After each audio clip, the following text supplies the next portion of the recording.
Okay. Hi, everyone. Welcome back to another episode of Costumeco. And this is a live stream that we're talking about House of the Dragon, A Son for a Son.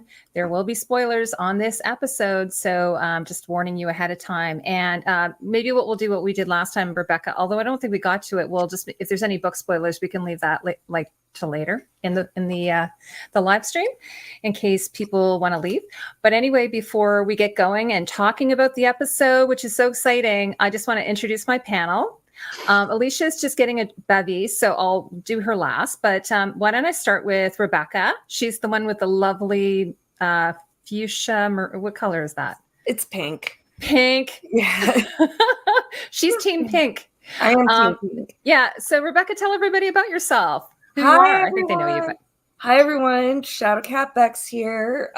Your favorite kind of non-YouTuber who likes to come on other people's channels and talk about my favorite nerdy stuff. I'm an editor. I'm a book nerd, and I'm really happy to be here. Mm-hmm. Yeah, and Scott, in case you don't know, Rebecca is an editor, so she works. What kind of editing do you do, Rebecca? Well, right now I'm mostly doing unscripted television, and the company I'm working at, I'm actually doing all the development pilots. So it's a range between really really trashy reality television to. We have a couple documentary projects in the work. We have a couple game shows in the work. So, oh wow, I do a lot. So, but it's all unscripted. That's awesome. And then next we have my other guest, Casta Hex. Okay, he's been on before. She's been on before in drag, but tonight we have you here, sort of as yourself. But also, but you're wearing a spectacular jacket. Why don't you tell us about yourself, there, Casta? Hi, I am Casta Hex. This evening I am my alter ego. It's quite late UK time, so getting into drag after a D&D session, which I was hosting, was a bit unfeasible. I am a drag queen. I specialise in historical garments that I wear and perform in. I'm a historical costume maker. I'm an embroiderer, a textile artist, LARPer, general nerd. That's my vibe. That's my tea. We're really happy to have you. So we had done a stream a while back, and I asked Casta, I said, hey, would you come back for, we were calling this Game of Queens. We're not really doing that at the moment, but it's usually our panel is queens. And we talk about the episode, each live stream. So I thought it'd be really fun to have you talk about that. But also, can I mention that you also work in television and film, and one of the shows that you've worked on is House of the Dragon. So, depending what you're comfortable sharing with, you can share that with us as well. Yeah, because I love hearing about it. Can I ask you about your jacket, though? Yeah, can you tell everyone about your jacket? It's something I made literally years ago. It doesn't really read very well, but it does have a bunch of dragon scale smocking, and it has some nice beetle wings and some little blue glass. It doesn't really read very well because it's black on black, but I thought I'd I saw it right away. It pops. I'd wear a little bit of team black. Exactly. And then you've got, like I was saying, you've got sort of an aurora borealis behind you there, so that's really nice. I got some red and green happening, got to represent. Awesome. Because last time you were here, you were dressed up sort of like as sort of like an Alicent, a bit of an Alicent. Yeah, it was a kind of an Alicent situation. That just so happens because I like green. But in the world of House of the Dragon, honestly, screw Team Green. Absolutely get in the bin. You are very welcomed here. Absolutely. I know you guys will all get on. And also, I want to wish everyone a happy first day of summer, happy solstice. And I have my two witchy friends here. So this is a wonderful season for the two of them. Now, Alicia, are you back? I know you were getting a drink. I am, yes. Oh. The rum is now filled. Yay! Do you want to tell everyone a bit about yourself? I love your picture. Is that called my Queen's Guard? Yes, I'm the Queen's Guard garb. We are very staunchly Team Black. We will absolutely be supporting our queen in all of her war crimes this season. Okay. Yeah. And I'm always happy to be here with Heidi. Well, all she has to say is, "Hey, Alicia," and yes. Yay. I don't even ever let her get the sentence out. Just yes, I'll be here. Yes, thanks. And thank you again for having me. It's always fun. Well, Bex, you it's are been way always too long welcome. since we've done a thing. I know. And likely to meet you, Casta. Lovely to meet you, Dang. The three of you are always welcome anytime. And actually, Rebecca, you've got a question. Bex, is it hard to get into editing? That's a great question. As I said in the chat, it's like yes and no. It depends on like what you're interested in. Like getting into, like prestige television, feature films that are like theatrical feature films.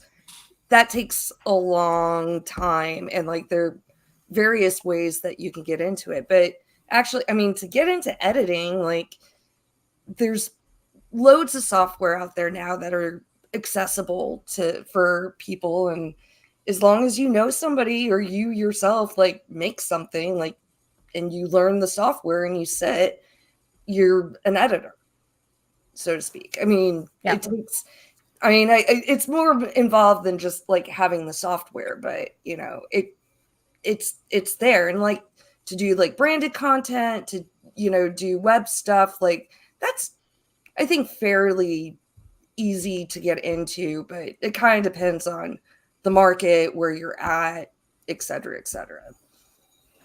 That's Rebecca. Did you go to school for that though, or what did you study? Yeah, I went to film school. Oh, you did. Okay, so film school. And I went straight. My first job out of school was assistant editing. So, so having that background, obviously, with all of my much handy. more accomplished friends.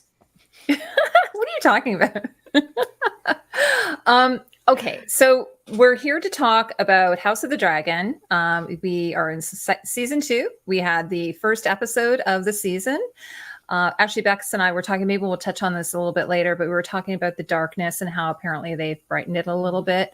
I've been trying to fix my brightness, but I'm having some issues correcting it. So if I look kind of oversaturated, sorry. Yeah. I'm not a technician.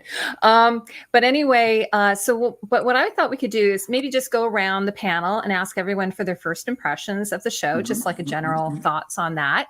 And then from there, we can maybe get a little more granular. So Casta, why don't we start with you? Like someone working on the show, it must be kind of surreal seeing your work there. But what were your impressions of the episode? Yeah, I always liken seeing things that you've done on TV to like watching like awkward, embarrassing videos of you from when you were a kid, because like it's something that you did like a year, 2 years ago. Your skills have got so much better in even that time.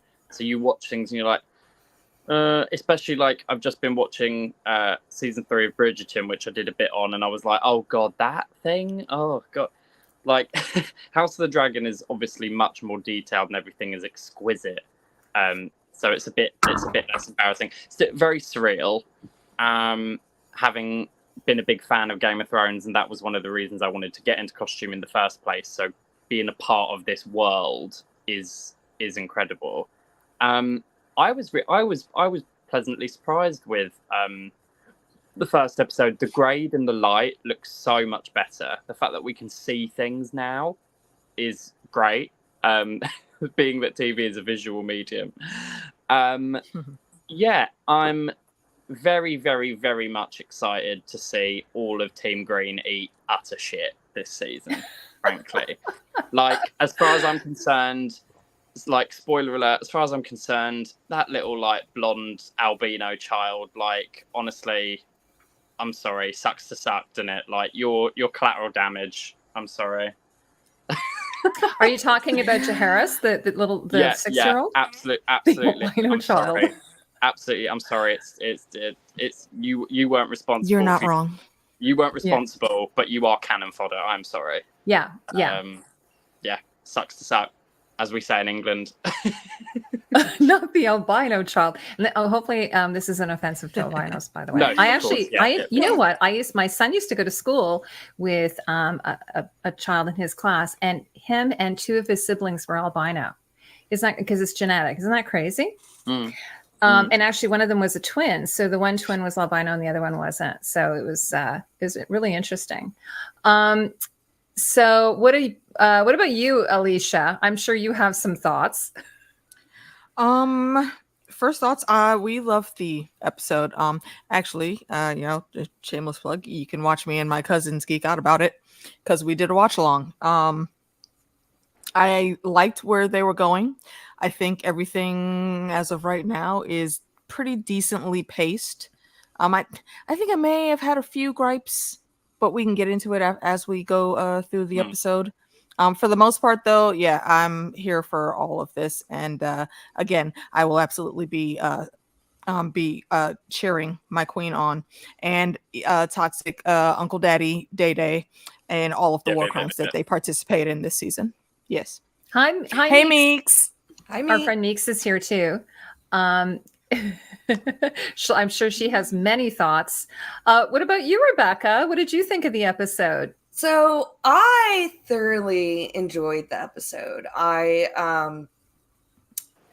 It was well paced, but I am a little concerned about the pacing for the whole, like story wise, for the whole season. Just we went through a lot, even though I guess I knew that I don't think it was a secret that blood and cheese was going to happen this episode, but anyway, I really enjoyed it. I love the new open.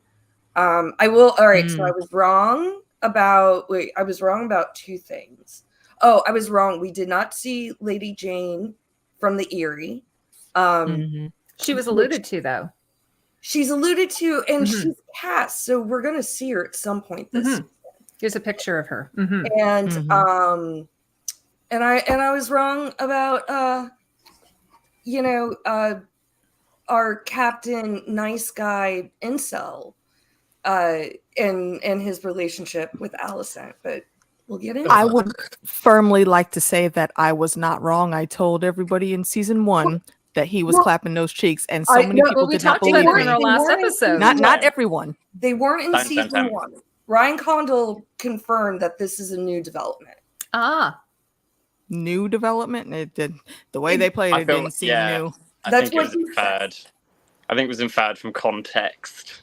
That it was fresh? It is what I guess that to me that would be like a real big cop out if it was like, oh yeah, it was happy. Like I think it should have been stronger.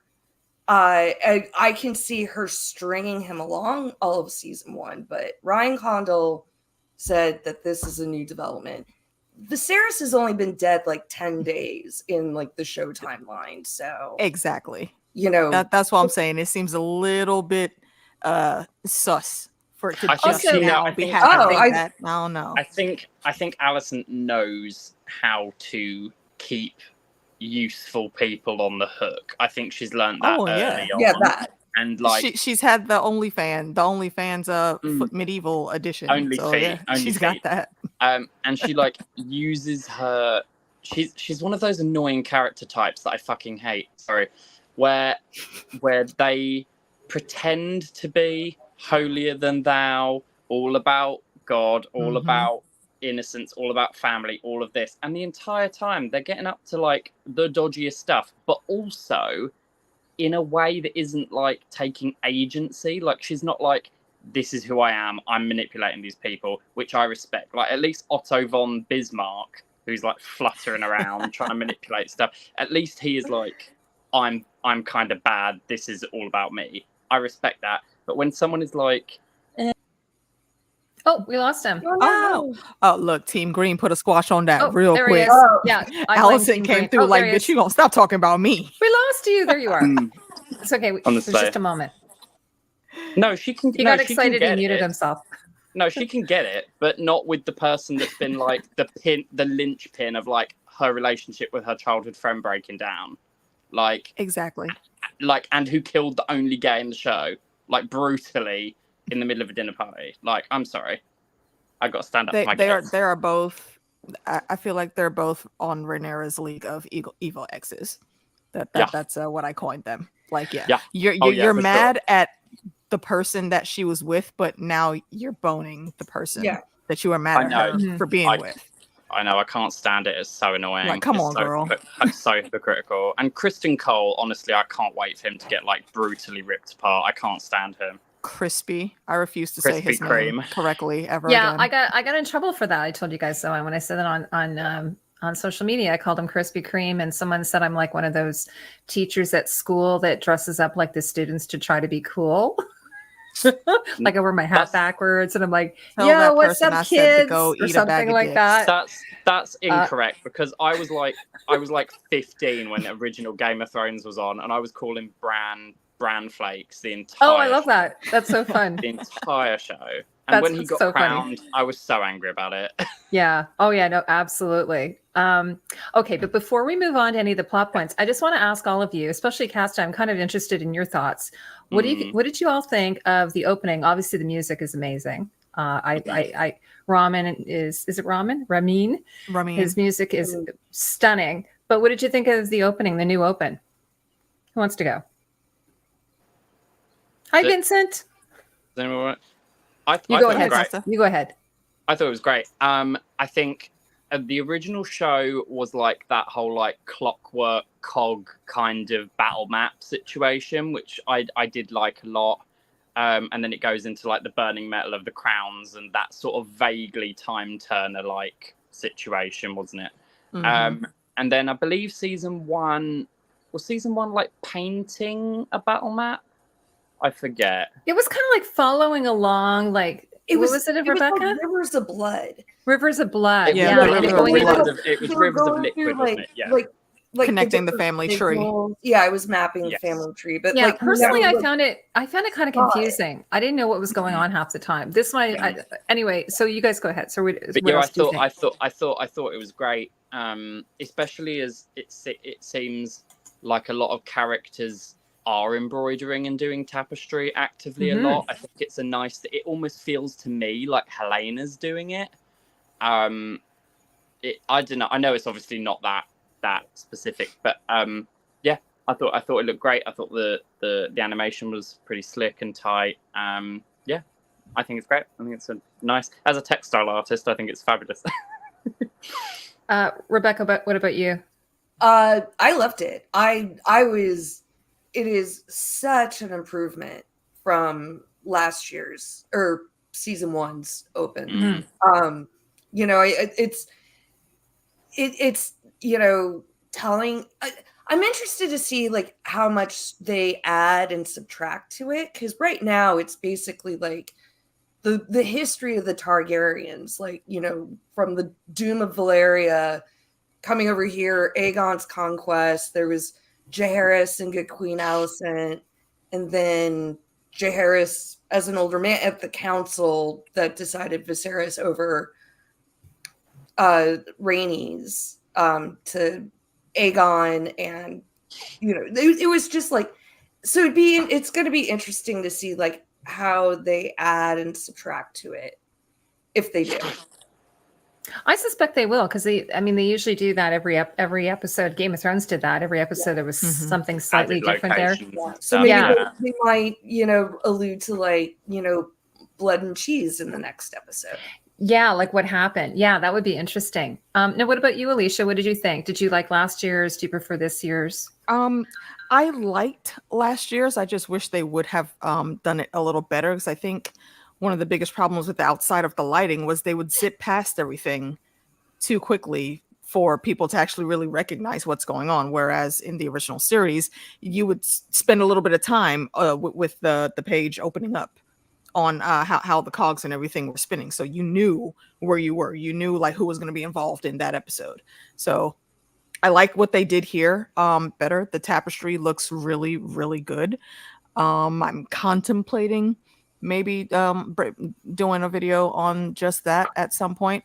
We'll see. I do since Cass was just talking about like Helaena weaving.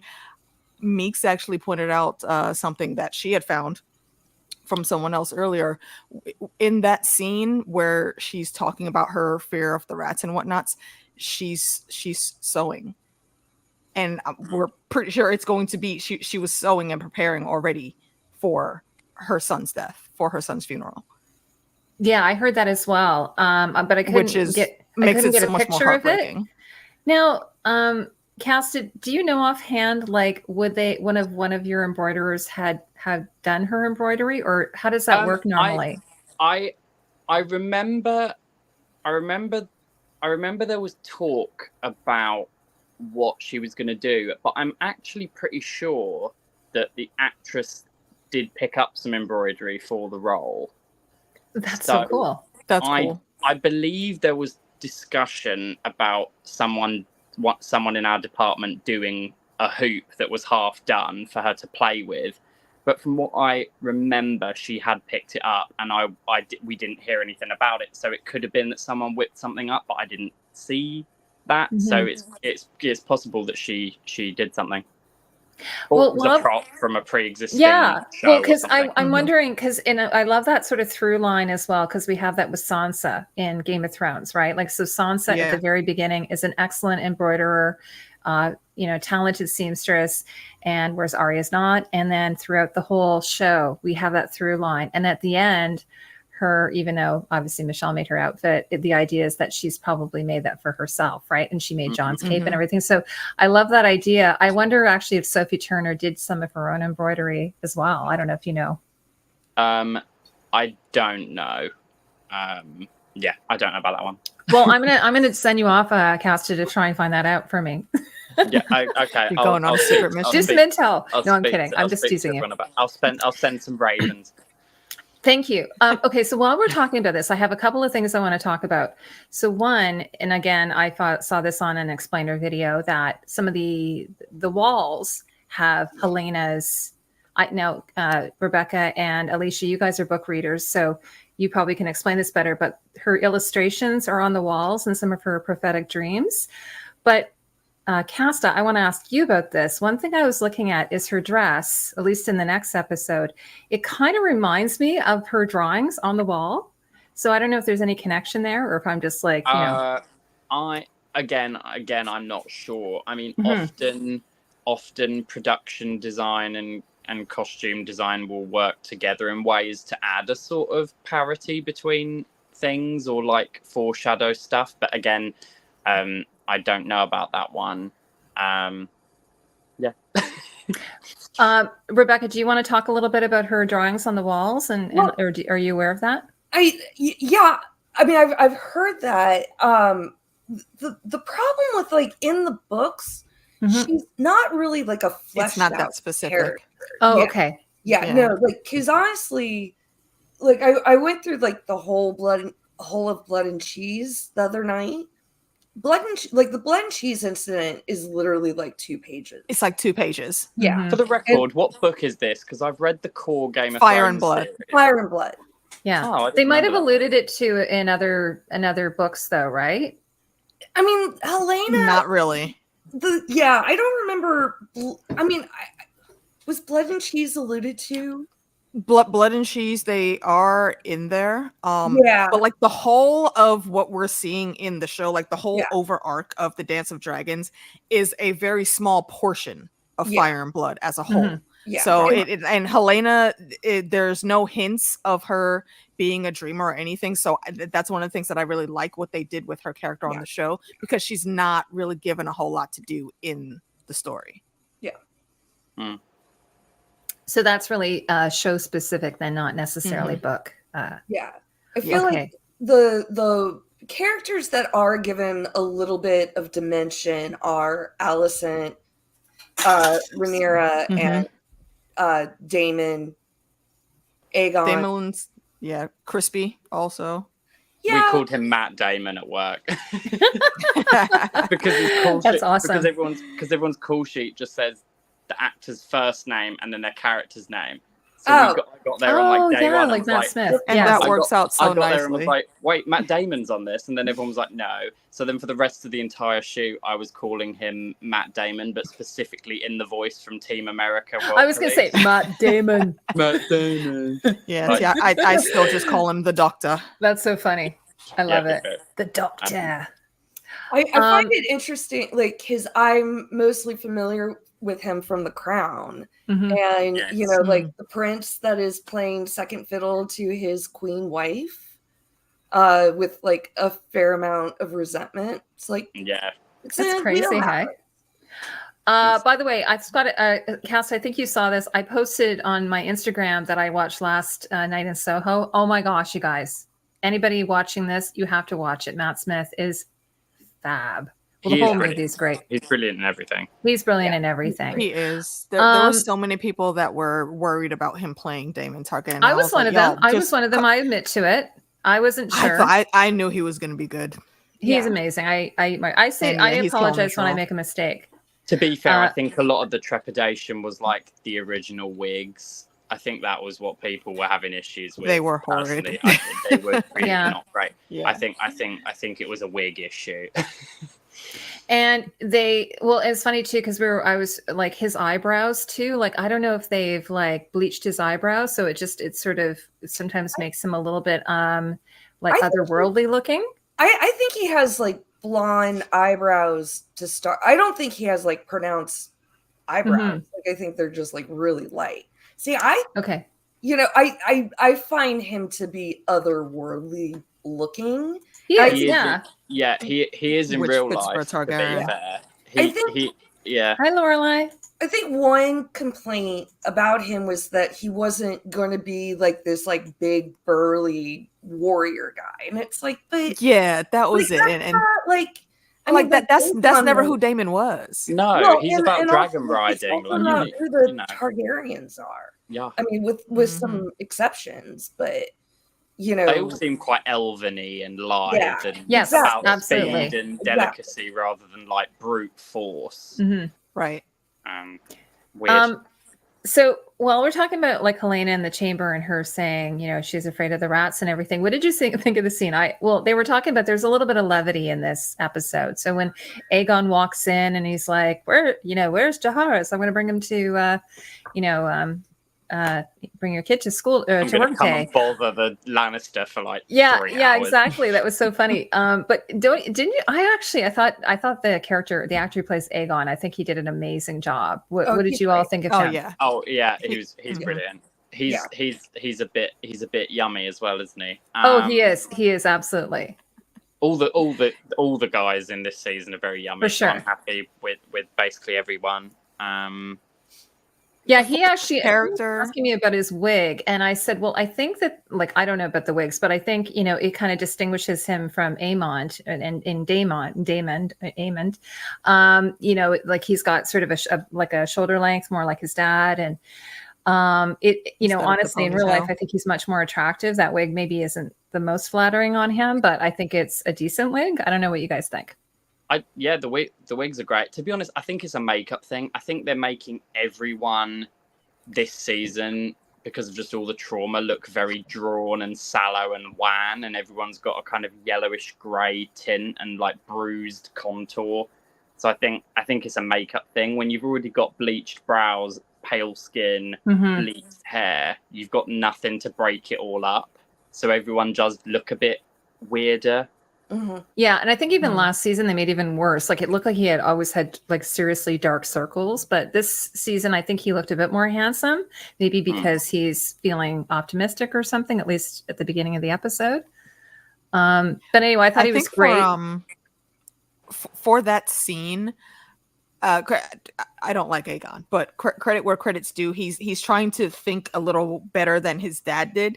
Because and he wasn't the heir, so no, he wouldn't get the training. But he also just never really did. Viserys never really did anything with these kids. It seems so. He's trying to correct that. So Aegon is trying to think ahead a little bit. So I'll give him credit for that. However, if you're really actually trying to coach the kid, why do you have him sitting on the other side of the table? I'm not going to give him too much flack on that, though, because I feel like that was hilarious. Lannister, I don't like that one either. So he deserved all that picking on that he got. That baby was just trying to occupy his time. He was not being loud or disrupting anything. You didn't need your little ball while you were sitting at the desk. Pay attention to the conversation. Let him do what he's doing, and then you wouldn't have had a problem. But then you have to talk up and embarrass yourself. That's literally the heir. You're not allowed to tell him he can't play with your little ball. No. Yeah, I also thought what I thought was really interesting is Alicent, she's trying really seriously to be, she's saying she's sitting at a table with men and she's trying to, be listened to, be heard. And meanwhile, that's her grandchild. And I'd be like, honey, like, that would be like if I was a mom, but she was trying to be like, and my husband's like, sorry, how old is she? Like, I said, well, she's got a 16-year-old. So, and she was 16. 16, so 17, she's in I her think. early 30s. But yeah, there's not even much of an age difference between her and the actors, apparently. So there is a little bit of that. But I just thought that whole scene was so weird, and I mean, rightly so. You got the grandfather, the daughter, and then the grandson, they call him the grandsire, and then the great grandson. So you got to basically, it's like a family meeting with a few other people thrown in. With like 2 or 3 other people. Yeah. The small council table is very sparse right now. And I will say for this scene, I really appreciated it was kind of rude of him, but I still appreciated how, when Aemon walked in, Alicent tried to say, hey, you have no place here. Like she tried to send him to his room. Ma'am, you can't do that. You're not Tywin. You don't really get to tell these boys anything now. These are grown men. These aren't just your sons right now. Yeah. Not on your best day are you half as powerful. Yeah, seriously. Like not on even your best day and his worst day. When he had an arrow in his gut, diarrheaing on the toilet, he was still better than you. Yeah. Her only power is the fact that she clearly moisturizes her feet and like gets pedis a lot. Rebecca, what do you think? Things. What did you think of that family dynamic in the small council? I found, like she's obviously trying to keep her grip on power and her control over Aegon, even though for as much as she didn't prepare these kids either. Like all she did was what Otto did to her. It's like instill fear into them. It's like, she's going to kill you if she becomes queen. So, but I mean, I found that the scene with her and Otto, like, really interesting. Like when she's basically saying like, hey, you can't undermine me because then we're not going to be able to control them. And if you're undermining me, they're going to take their cues from you. Now, I think we've also saw in this episode that I don't think they have the regard for Otto that he seems to think. And no, mate. No, fam. Yeah, he holds no power over them. Aegon didn't need to look at Granddaddy to tell her to simmer down. And that's my brother. That is my closest confidant. He's not going anywhere except where I want him to be. And Larys coming in, like, he didn't beat an eye with that. Yeah, I'm actually surprised. Were you surprised that Aegon was like, sure, mate, I'll go chat with you? Like, I was kind of surprised he didn't brush him off. It didn't. Or Aegon, I didn't. I think Aegon right now is still trying to feel everybody out. Yeah. Well, he obviously has some position of power at court. He has enough power to like totally remove like all the household servants that he, so he's part of the court. Like, that's pretty terrifying. He's by the way. Master of Whispers and the Lord Confessor or something, I think. Yeah, but he's not on the council though, is he? No, he's like Varys light. He should. Well, Varys was on the council though, so he should be there. But for whatever the reasons are, he's not. Yeah, I think probably Alicent is trying to keep him out of the limelight because he's her like secret weapon informer. I think that if he's more in the shadows, she has more power. That makes a bit of sense though, because I think it's a little bit twisted now with them because she's obviously not giving him the only foots treatment too much anymore. And I don't think he knows exactly why just yet, but he knows enough to where he wants more eyes on her, so he replaces her whole staff. I think he knows exactly what you think he knows already. Oh yeah, I do. Like he said you were indisposed, that like he knew. Yeah, he knew. Like either she was on the toilet or Yeah, and Otto knows that her and Crispy are banging. Like when they come into the small council, like he stares them down.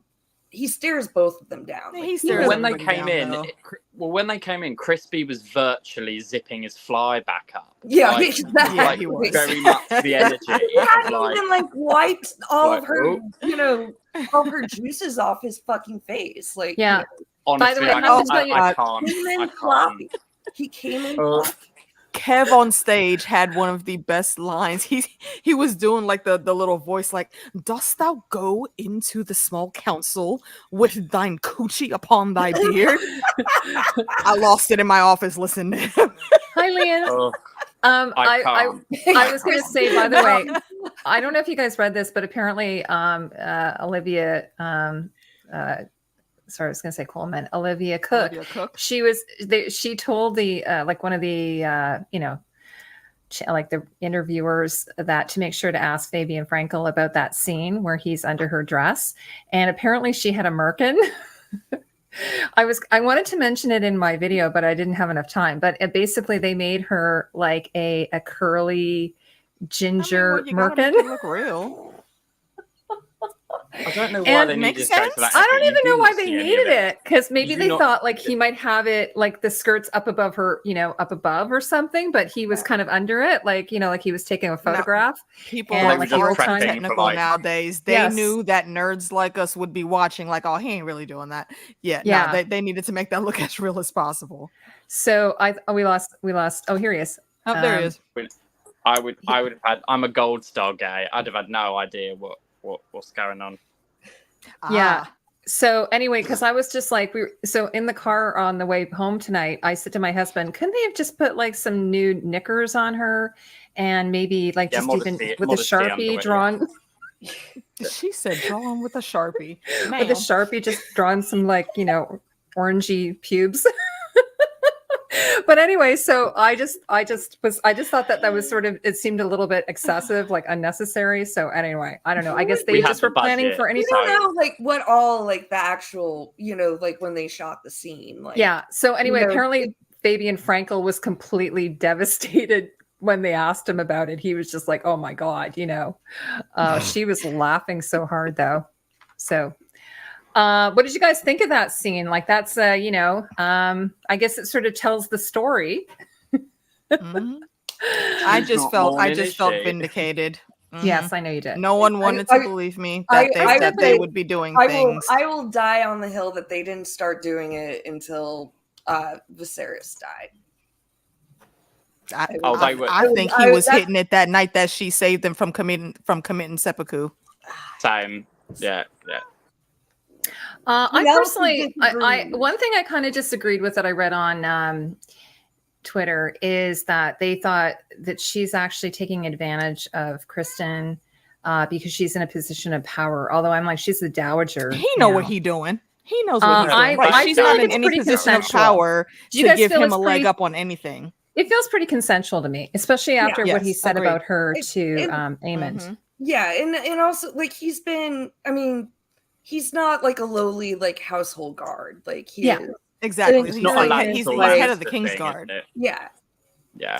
Well, yeah, he's a commander. One thing I have to say that I do think is a little bit weird is people keep saying, why isn't he at his post like all the time? I'm like, well, he doesn't work 24/7, right? Well, he doesn't have to be at his post 24/7, but he did need to schedule guards in the bloody hallways. Well, there is some weirdness to guards, honestly. There is something strange to that. Did you guys not find that? It's almost like extremely strange. If I hadn't like sort of seen the way it happened, it would almost feel like the guards were paid off to not be there. It was very suspicious. How suspicious. That many of them maids scurrying around like you're in a war. Like the one maid. It's late night. I can understand, but the guards there should always be guards there. I don't think Daemon would have been able to put his hand on enough coin in the moment to pass out that many bags to pay people off to clear those hallways. No, there should have been at least 3 guards in all of those hallways. Yeah, because I remember also, like sorry, go ahead, Casta. Not only are they in a war, but they are exactly. Not only they're in a war, but they literally have just been responsible for murdering one of their enemy's heirs. Secondly, they know that Daemon is completely like Newt's eyes short of a potion. and will be gunning for like dodgy guerrilla warfare vengeance. Like Daemon is always going to be the one who's doing like assassination, poisoning, like the that most stuff. Not like I'm going to burn your castle down from the outside. He's going to be like get in, kill in people. there in your face. So Also it's it's the queen and the heirs though. Even without the war, without anything else, the queen and the heirs should always be under guard. Okay. Yeah. Can like 5 guards. Rebecca wants to say let something. Me jump in. So, one thing that and this is stuff from the book, very just specifically to the scene, like it's not a spoiler. Number one, they think just having Sunfire and Vhagar is like they're just stupid. How naive are they? Like having Vhagar and Sunfire, and then they think they're fine with the dragons that they have, especially Vhagar. Although, I don't know what Vhagar's guard duty is, so to speak, but they're relying on that. They're being stupid is really like what it boils down to. Now, in the book, it kind of alluded to, how much the guard was with Aegon. Like they ended up being more concerned about Aegon. Agreed. Yeah. It's stupid. And then in the book, they actually they were in the Tower of the Hand, which I think would have been like too complicated to try to show. And they definitely like mention in Fire and Blood that the Tower of the Hand was less occupied, like it wasn't as secure as like Maker's Holdfast. So it was just like the allocation of resources. They do the Targaryens do have a standing army. So the Alicent's family, for instance, they have the what do you call it? The Green Army, which are House Hightower, right? You see them all in the Some King's of them Landing. would have been there, yeah. And then Rhaenyra has the Targaryen in the Red Army. So there's the Greens and the Red Armies, but and then they have the Night's Watch, the Gold Cloaks, but they're looking after the city. But the Kingsguard, the Gold Cloaks, the Gold Cloaks, I don't think could be counted. They're Daemons. That's true, and they're Daemons. Yeah, so they're not going to care about Team Grey. I mean, that's it's true. Not even it's not even just guards. Like those kids are young kids. There would be like a matron, scepter, wet nurse situation in that room at all times. Because Helaena could have ordered them out of that though. Helaena could have want to be a mom and didn't have those, but there should have been at least one guard inside that room and 2 outside in the hallway. Well, and also Larys just got rid of a bunch of people. Oh, well, maybe it's Larys then. Maybe he's the one. Let's blame him. Rid of the guards too? Well, I mean, I would say that seems real household like that. Maybe that's why there isn't a septa or a well, we saw the eyebrow lady, right? The one that I thought looked like Bella Baxter. I'm sure Larys put her in. Casta, did you think that one nanny she had black eyebrows, that she looked like Bella Baxter from what's that movie called? Poor Things. Yes. She's got the black hair. I will say I really liked what the maids were wearing with the sleeves. I like their dresses. Yes. Cutouts. I thought those. I love like the helps outfits in anything. And they've all changed. Last season they were red and they switched over to green, so that was kind of fun. I think that's fun. That is fun. And kind of like Cersei, she just sort of like when she went in, she just was like, everyone's different now. I'm going to change everything. Black and silver mode. Silver mode, yeah. So anyway, so that leaves. I can't imagine though that the showrunners would have not had guards there just as a plot. There's got to be a reason for it. Like it just seems like it would be a plot hole otherwise, right? Agreed. Okay, so we'll have to leave that at that. Maybe we probably won't hear anything about it later, though. No. Yeah, they play fast. I think it's to give us something to fight about. I mean, in the book, for sure. They also like in the book, it was just like they relied on the dragons. They weren't as concerned with like, their internal security. And they thought they were untouchable.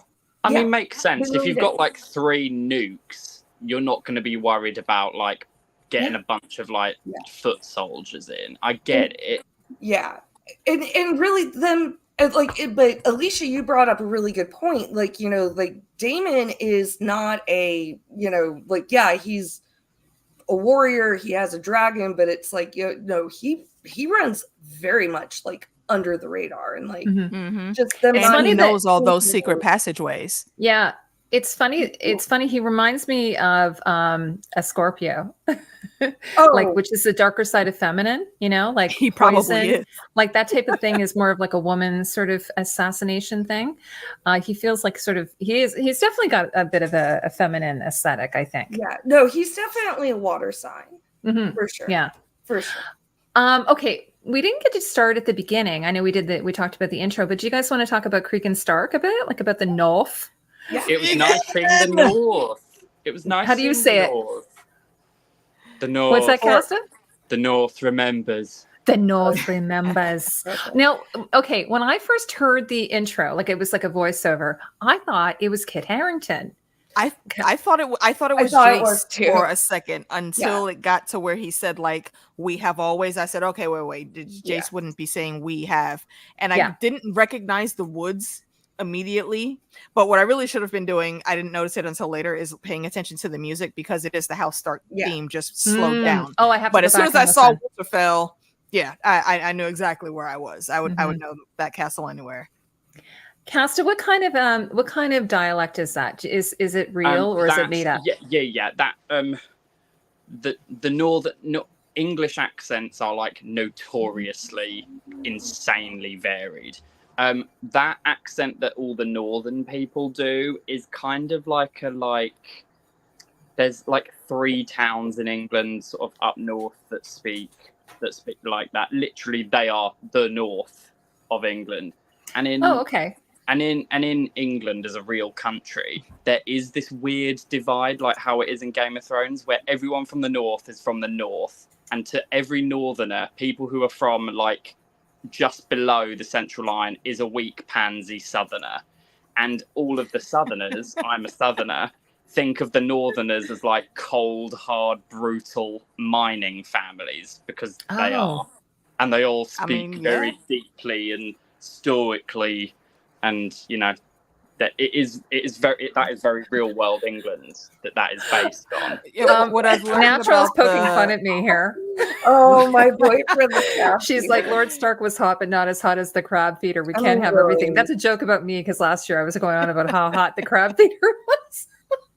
I mean, yeah, it was nice to be back in the north, I thought. Oh yeah, it was. I wanted to have. So what would y'all think of Craig? But I liked it. He looks exactly like how I think Cregan would look, and how more specifically the elder of the Starks, like that far back, would look. And he's very much duty bound. Like, we're at a point in the wall where it's not like scarce. Like there's actual people there, a whole bunch of people at the wall. They're not scrambling for troops. And at this point in time, it's still an honor. And granted, not everyone's going to feel that way. Obviously, some people are going to be disappointed if they have to go there. But it's not like a death sentence. It isn't just a prison camp. And in this point in time, it means something. And I do like that Cregan had to check Jace a little bit real quick, where he was saying, you know, it pleases me to know that our ancestors were treating here with each other like we are. And he was like, well, you know, at least you thought to not bring a dragon and threaten me with it. But like, Jace, I like you, boo, but come correct on that. You're not down south right now. You're not in your lands, okay? Actually know a little bit more about these people than what's in y'all's history books. Lorelai, Castle, maybe you can answer this. Sean Bean from Northern England? Do you know? I think he is. I think his accent is pretty legit, because he has the same accent in Lord of the Rings. I was going to say, because I think what's happening is everyone else is trying to emulate his accent. Sean Bean specifically. Yeah, Sean Bean. I think it probably is. I think it probably is also a specific choice from showrunners, because of the actual real world parallels of like England in the north and the south. Like I cannot stress how much it is legitimately real. Like if you go to the north and have a southern accent, they will call you a southerner and basically assume that you're weak. And if we speak to anyone from the north, we kind of assume they're a bit thick and they're kind of brutal. So that is 100% real. And so Jeffs is asking what the dividing line is in the UK. I'm so bad at geography, but it's like it's probably like Manchester. It's probably like anything north of Manchester is the north. It's like dead central. That's so fun. Cut England in half. So what I've learned is you guys have a lot of accents there. Like y'all, I think y'all have successfully have more accents than New York, and that's saying a lot. Yeah, it is. Yeah, I think from what I've heard from all of my acting friends is that English regional accents are the hardest to do because they change wildly within like a 5-mile radius. Oh, okay. So Sean Bean was born in South Yorkshire. Yes, Yorkshire. Yeah, makes sense.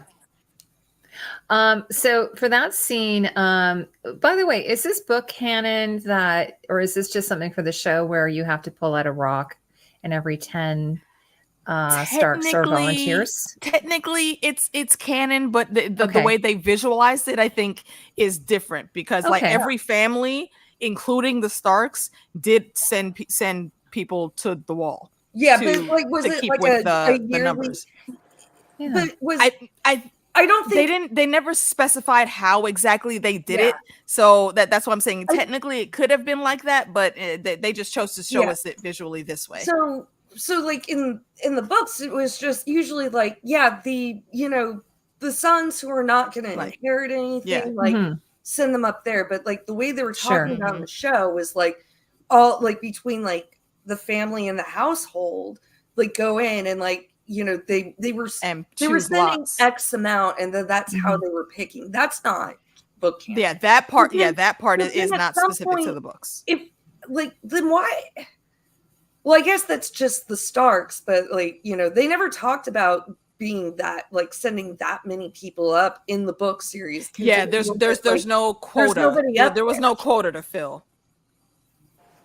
Yeah, and also they didn't make sure. Also, Cregan, his clothing's not dye black. So, is he not permanently on the wall? Is he just visiting? No, he's the Lord of Winterfell. Yeah. Oh, he's just visiting. Okay. Yeah, he was just like they did their ceremony, and he probably led that. Oh, okay. See, I didn't get that.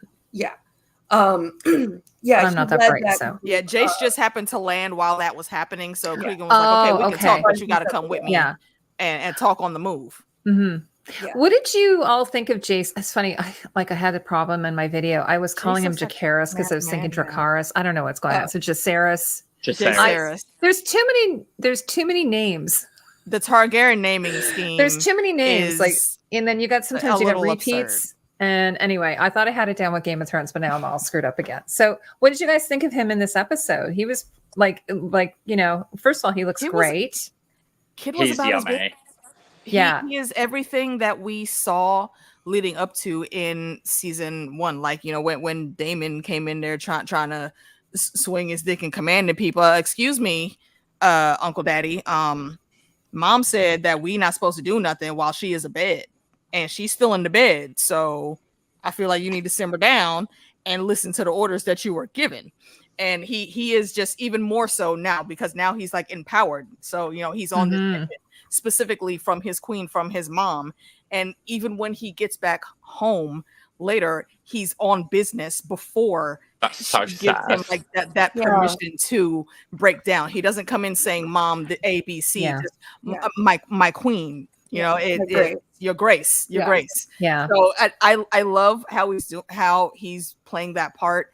How they're directing him in the role, I think, is great. He looks amazing. I love that his hair's a little bit longer, and even with we didn't see a whole lot of Bela, But we did Yeah. get that one scene where, you know, she walks past and she does a little shoulder I squeeze, know, like this. it was so like this- sweet. That did my heart good, like, because you know Mhm. because that's her man, so she knows her baby boo is hurting and this is hard, but they don't have the time right now to sit and be within themselves. Like she knows that Hi, lady. he's going to need her later, and she Mhm. is totally making it known. Boo, I got you. Okay, get done with this, and I got you after that. So Well, yeah, I love what is said in the silence of their relationship. I think it's really great. Well, it's funny because I didn't know he was wearing a wig last year, and then I went back and looked at it, and I'm like, oh yeah, it looks really bad. I don't even know why they did it. Like, I'm not really sure what was happening with his hair at the time, but he's got like Jon Snow type. He has hair, right? he has really nice hair. It's I beautiful don't know hair. why He's they really put him in a happy there. wig. So glad that they went, because I saw him in an interview and he's got these beautiful, like, just ringlets, right? They're just beautiful. And beautiful, like he's got like like just over the last year or so, he's got just a great jaw and cheekbones and like nice. He does have a really jawline, good jawline. Right? Yeah. Agreed. So that was really nice. And then obviously him coming back to see his mom, and you know, like you say, he addresses her as your grace, and then they just fall into each other's arms. It was just, you know, it's so clear that he just wants his mommy to hug him, and he wants to hug her because his brother's gone, and he loved his baby brother. Mm-hmm. And his brother such a sad scene. And his brother was not gone. He's like got tossed in a freaking salad spinner. Like he was gone. Yeah. Like there's like a little half a leg and just a partial. I can't even imagine that's left. Yeah. Oh, that was I was could so not sad. imagine. Yeah. Like finding the wing. Oh, that was traumatic. Yeah. And somebody mentioned on Twitter that Syrax was like the mom of is that right? Yeah. So Rhaenyra. I don't know. Yeah, shit. Though I'm pretty sure she gave birth to but yeah, well, or she laid both of those eggs. I think she did. Yeah. So she was mourning, and Rhaenyra were mourning at the same time. And it was a really good reflection, because when they were on the beach, like Rhaenyra, she was screaming silently at first, and it was Syrax that actually gave sound to that, and then we heard her voice in the cries, and it's heavy hitting, but really well put together.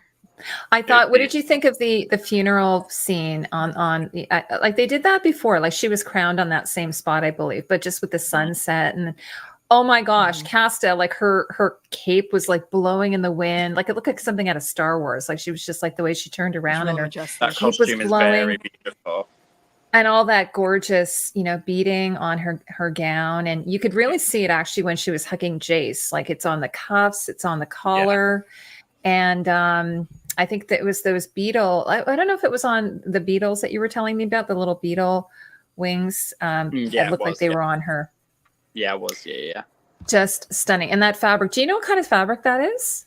I don't know if it was custom quilted for, but it was kind of like a quilting,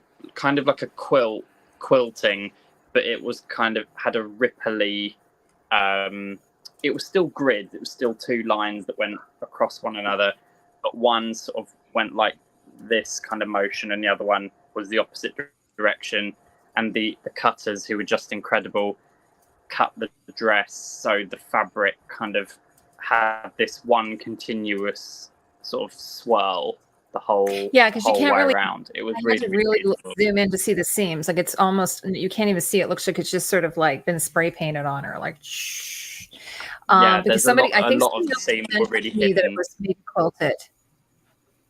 Yes, it was a quilted type fabric. Yeah. The fabric came like that. I do not know if it was custom. So stunning. I'm not sure.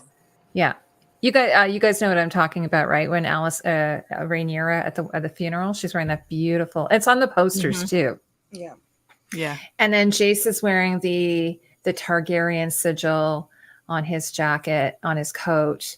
And he's wearing a cape as well. So, and I was saying in my video, like they're really aligned. You can feel that alignment between the two of them, the colors, and they kind of just, you can tell the closeness of the two of them, I feel, based on their costumes. But I thought that whole scene was beautiful. And even though Bela and what's the other sister's name? Rhaena. Rhaena. Even though you couldn't really Favorite zoom in on moment. their costumes, they look so beautiful. Again, they're standing on that cliff, and then their costumes are like blowing in the wind, and it was just so, and their hair. It's like I do So- wish they would have showed a little bit of a conversation with Rhaena, because she also was in mourning like Luke. That you know, course. that was her betrothed, so I- she has to be feeling just as bad, or as Jace is. I think we're gonna get Rhaena later in the season. Yeah. Me too. You know, Yeah. like Yeah, like, I heard we just what gotta, like, people are thinking is going to happen with but her we character. I shouldn't don't talk- like it, but I'm looking we forward to should- her. We shouldn't talk about that now. No, we won't. Yeah. Fair enough. But it's so funny when like this Targaryen family, like the Blacks, are so like they love each other. United. There's- Yeah. Genuinely, Yeah. yeah. Like they do remind me of the Starks from Mhm. you know like the Like, early. they're days not of putting Game of up with Thrones. each other. Yeah, they and, like, genuinely feel for each other. you know, and we'll see, you know, especially the next episode, like, you know, Mhm. I don't think anybody on the Greens like actually like love one another. Like I think maybe the exception is probably Aemon and Helaena. Yeah, but I'm Mhm. not suggesting that they're I am. I don't think I will. I subscribe to that thought. I know it will never be proven, and it probably isn't true. But I love the thought that They Aegon's haven't kids alluded are it to actually it yet. Aemons. Like, Casta, do you feel that there's that? I mean, we haven't seen anything about Well, that I meant yet, in really. the fandom in general. Well, in the the Yeah, fandom. and Aemond and Helaena. They're incest twins as well. Could be. I mean, I think everyone has a soft spot for Helaena because she's just such a damaged little like bird. except for her think- husband. Oh, for sure. I mean, Yeah. I he's don't just think getting she's drunk and damaged. sitting on the. The thing is, I think she's very that like Luna Lovegood energy where everyone else Yes, thinks she's mental, 100%. but she is 100% in a world. It's just a different one. Yeah, they She's just got don't one foot in a understand different her. world. Mhm. Yeah, because she knew about the rat thing. She was like, I'm Yeah. scared of the rat. She's having She's visions. been trying to tell them 100%. from day one, Yeah, but they she's just 100% don't know having how to visions. listen to her. Yeah, so they don't get it. To be fair, this is that awkward point, isn't it, where like dragons are so taken for granted and like magic is so taken for granted. It's not like the world Yeah. of the main show where like magic is back. You know, they're probably just taking it for granted to the point where they don't notice or recognize. Well, yeah, it. magic never left. They just didn't know how to truly access it. Mm-hmm. Well, yeah. But there's one thing that's so it's really annoying, and this is all unfortunately like season 1 stuff, but like to go like about what a horrible father Viserys was to Horrible. his children with Alicent, like you know, he wanted to be a dreamer. He definitely wanted that Say the thing. Targaryen trait, and there wasn't his granddaughter. And I mean, to be fair, like at what point was he like His physically daughter? No. Like, I'm sorry, you're right. Sorry.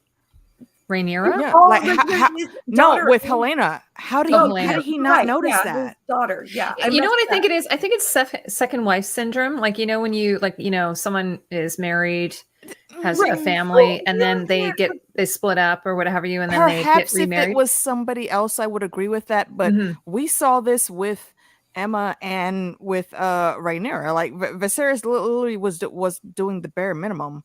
Like since we met him. That's true. Yeah, he's still coasting on his granddaddy's good Carl. time, and he doesn't want to hear about war or any of that. He still wants to keep the good times flowing and keep the peace times. But bro, you really did not do as much as you should have been doing. You wanted to be a dreamer so bad. Right. How did you completely miss that your daughter was a dreamer? Yeah. Like it doesn't make any sense. That's what, like, during season 1, like me and Meeks were saying all the time, like Alicent don't like her kids, and neither does Viserys. Like, y'all are not doing anything to help make these kids be better.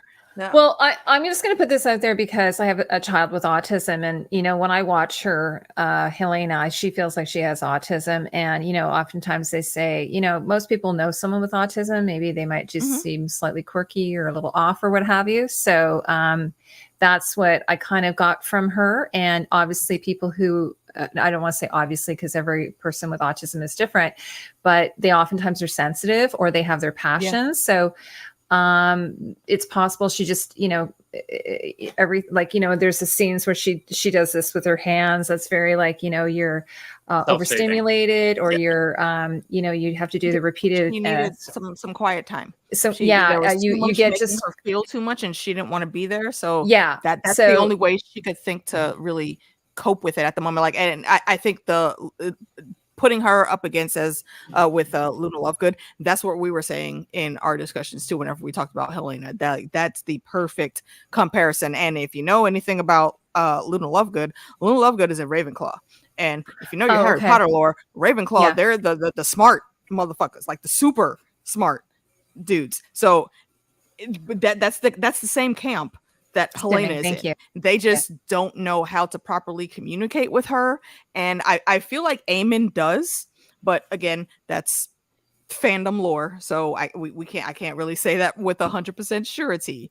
But I think honestly, even Jace, I think Jace and everyone on Team Black also has love for Helaena. We saw that during the dinner scene where Jace was absolutely messing with Aegon while he pulled her up to dance. One, that's his cousin. He actually likes her.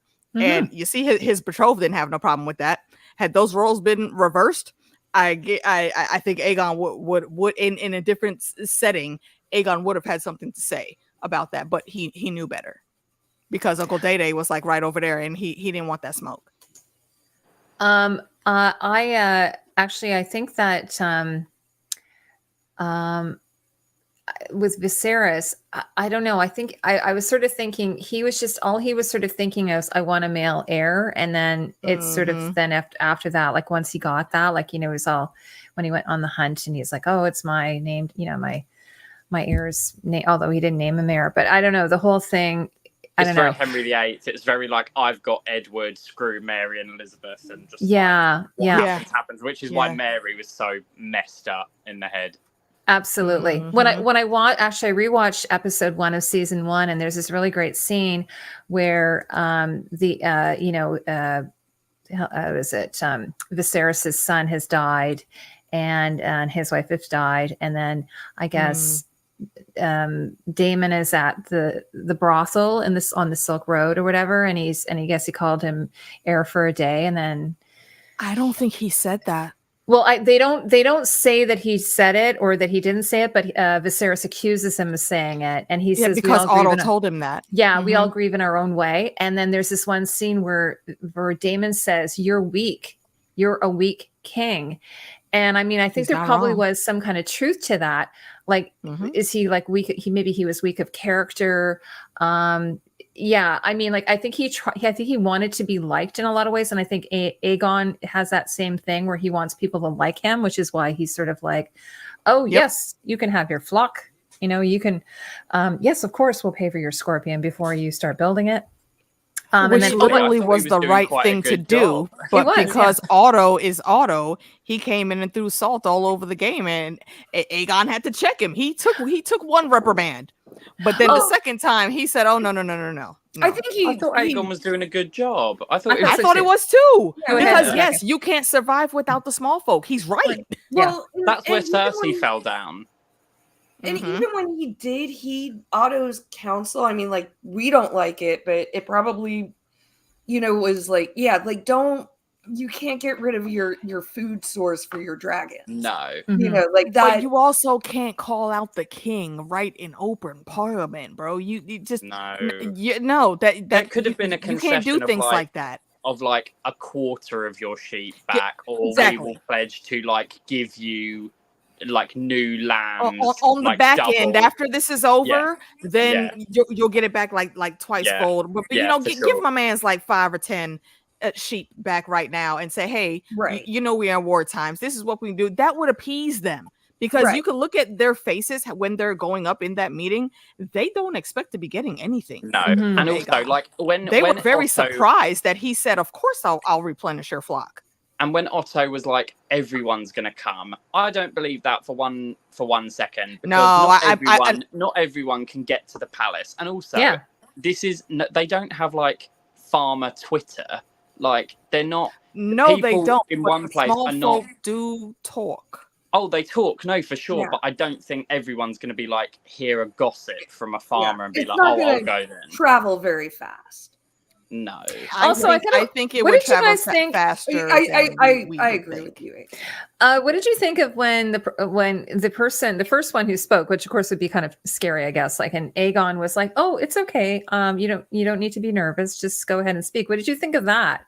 Yeah, I it's thought that brilliant. actually showed some. Yeah, I think he read the room correctly, and again, he does want to genuinely be a good king. So he wants these people like, yeah, your king will stand by you, because again, he said it right. We can't do none of this shit without the small folk. So if they're not happy, we're going to have problems, even more so than we have now. So he's not wrong in his thinking. I thought he was actually doing a fair job in that meeting that they were having, until Otto came in hating like Otto do. And That was pretty funny, though. What did you think of him? Like, he goes up the stairs and he talks to him, and he goes down the stairs and he goes back up and he's about to say something, then he goes back down the stairs. That was actually pretty funny, I have to admit, right? Yeah. Like I enjoy, like, I hate Otto, but I really enjoy Rhys Ifans is great. and he's doing such, like, he does such a good job playing off like whomever his partner is. Like, I love, Agreed. by the way, the line he says, "Mistakes were made." I kind of laughed at that line. It was in the trailer as well. And the reason why is it's in the passive voice, and it sounds like it's so typical of Otto to sort of speak in the passive voice, like "mistakes were made," as opposed to "we made mistakes." Like, he's not owning up to it. It's like some other thing did that. I didn't do that. Like some other thing, he's not owning responsibility for any of it, right? It's very politician-y, isn't it? Oh yeah, Yeah, very very politician. That's a good way of putting it. if he doesn't admit fault, like then- like Sir, well, not Sir, sorry, Lord Firefly was saying, like, he's been the hand for 3 kings, so man knows his job. Right. Yeah. So I'm not saying he doesn't know his job. No, that he absolutely does. However, it's the shadiness of it all where I have problems with Otto. Like, you've been scheming on day one, bruh. And, well, and Larys is very I don't like that. His daughter with the grubby old king, like, that was so gross. Exactly. Like, so ew. gross. Ew. Perhaps put on one of your mother's old dresses. Ew. Oh yeah. By the way, I saw them talking about that dress on a panel. They were saying the dress, Alicent's mother's dress that she wears. And I think it was the wardrobe supervisor said she was so angry because she had a book in front of her the whole time. It's like a Vorget, like burnout silk. It was absolutely stunning. And she says she walks in with this giant book in front of the dress. And didn't even get to show all of it. And I'm like, I don't know why they didn't use it a second time. They could have reused it, because there was one scene where I'm like, why is she wearing the same dress again? And they could have put it on then. Well, that's what I'm saying. But wasn't there a scene where she was like doing the undercover walk of shame in one of them same dresses? She has which episode is that, in season 1? I forget. It was in season 1. I forget which episode it was, but she was going to have their nightly talks or whatever they were doing before the betrothal was actually announced. Model Village. And the next day, exactly. And the next morning when we saw her, she was in that same dress. It's only one reason a lady of the High Court is still gonna be in the same dress. I know. It was Model Village. Yeah. She was, and she gives him a gift or whatever, like a little carved dragon, a gift. A carved I'm sure dragon. She did give a gift, but she knows she's only in that dress for one scene, and she's got her hair up in braids, so she's trying to make herself grown up looking, and she's like, "I'm here to read to you." Sorry, that's a terrible British accent. After Otto gives her that order, we never see her with her shoulders like uncovered again until after the marriage. No, exactly. Yeah. So what a shame that dress is. Maybe she'll bring it back. One of the things that Olivia Cook also said is that in season 1, episode 8, that because Larys is in charge of all of the staff, she knows she's being spied on. So she starts to get very paranoid. And that can bring us to, her having her bath. And then she's I have a question. Get the fuck out of here. Yes. If I could ask you guys, like, if you were in her position, right, when the Firefly Lord told you that he changed up your whole staff, and he brought in, you know, what he considers to be trustworthy, loyal people, did I tell you to change all of my staff? You realize that you're a part of my staff too, right? I didn't tell you to do this. I wouldn't have made it into a bathroom in a tub at my most vulnerable state with no clothes on with any of them bitches around me. And it's code. They would have been gone right then. It's code for trustworthy to you, to the person who hired them, not to me, the Dowager Queen. That is code to they're lackeys of you, weird foot job man. Like I would have been fired as soon as he told me that. I honestly would have pulled a Cersei Lannister on him and just had my Greensguard behind me and said, "Oh, look! This man has harmed me. Yeah. Put him in the dungeons." I would have power totally is done where that. People think it is. You are correct. Power is power. You she's still in cahoots with him. Like there's still. I mean, yeah, he's got stuff on her. Yeah, like he's got stuff on her. But that was her fault for doing that. She shouldn't have done that. I'm not. That's what I'm saying. You know, like, yeah, it's like I don't think it's as easy as like with Cersei, where she's like, "Oh wait, no, fuck you." Like, I think their no, I know. And maybe, but I mean, you don't think Littlefinger had stuff on Cersei too? I think he did, but he was scared of Cersei. Larys isn't scared. Cersei and Littlefinger did not have the same kind of relationship. Oh no! I'm not saying there was the OnlyFans going on. No, not at all. Maybe Alicent knows that Larys killed his father and his brother. Maybe she knows that. She's like, he killed his father and his brother. How could she not know? He's the Lord Confessor. We saw what he was doing down there in the Black Cells. Oh yeah. I mean, he told her about Harrenhal, and she's like, "That's not what I wanted." And he's like, "Well, that's what happened." Well, that's what I got. You wasn't specific enough, so I had to add it. To be fair, I wouldn't count. Obviously, everyone was terrified of Cersei because she wore her power just very well, like constantly. No, she wore her daddy's power very well. Oh no, I mean, power is power, though. Whether it's her dad's or not, she's still controlling it.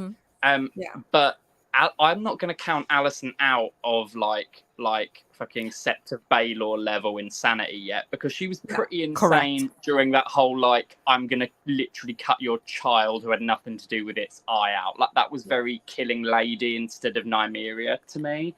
She is still holding beef because of this. She's trying to make herself feel better about this whole situation, saying, well, Lucerys never got any consequences from when he cut Aemon's eye. Aemon only got that cut because he was literally fighting. That was self-defense. And even Aemon said, you know what? They may have gotten my eye, but I got a badass dragon. So it's a fair trade. Aemon ain't beefing about it no more. What's your problem? You're only coming up with that excuse because you're trying to make yourself feel better and not responsible for what happened to that kid. Keep in mind, like, since she was a kid, like once she was married and like started having kids, Otto drilled it into her, like, if Rhaenyra gets on the throne, she's gonna kill you and your kids. That's what well, she knows better though. Like, it's in the back of her head. You're right. It's in the back of her head. But like, you don't know like how that, like, I mean, everybody's gonna be different about how like that fucks with your psychology, like moving forward. Again, I'm giving just like a little bit of context of like where she's coming from. Like, you know, that's how she was taught. She's wrong. She needs to like open her eyes and, you know, and also see like who she's surrounding herself with. But, you know, it's just context to like where her motivation. I think in the way that she has shown like these rationalizations that she keeps coming up with, I think that is the clue into where she absolutely knows what she's doing is wrong.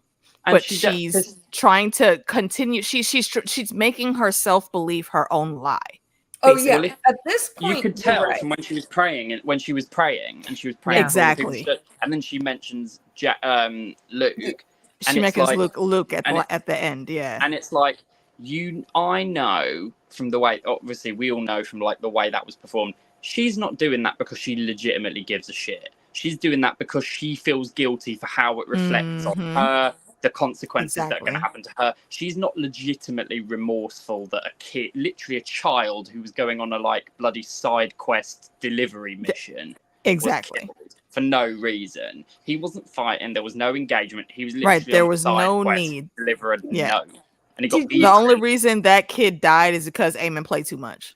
Yeah, So, and the dragon didn't know to not play. And they're right, exactly, because Vhagar took that as a threat. You don't get to come up little. You're not even as big as my ankle, little Eric's. Okay, how you really gonna step to me, Vhagar, and try to blow some smoke in my face while I'm flying about? No, little boy, I got to tell you who the fuck I am now. He should have got into a little tiny cave or something that the giant dragon. He should have stayed in that little gulch that they were in. She couldn't get down there. She was too big.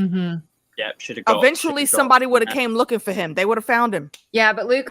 Well, first of all, how old is he? He's like 12. He was so young. Yeah, he's so young. He also really inexperienced. should not have been sent by himself. What he should have done, really, though, as a prince, you could have ordered Lord Baratheon to give you a room for the night, and then sent a raven back to your mom and tell him to tell Uncle Daddy to come get you with some Kingsguard, so you don't have to deal with this nonsense. Because she told them not to fight.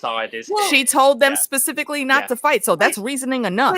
But do you think if he had stayed and Aemon was already there, that he would have made it through the night? Yeah, he would have made it. He would have been because Lord Baratheon would not have let that shit happen on his watch, especially in his castle. He would have made sure that didn't happen, because you see what happened once it started going up. He said, no, y'all got to take that shit outside and get the hell off my lands with that. He doesn't have like the impulse control, like whether or not it wasn't going to happen in the Great Hall that they were in. But he knows that he's trying to make a deal with them, so he wouldn't. He would not have gone that far as to make any of those guards get out of the way and allow him access to Luke in a room while they're in the castle.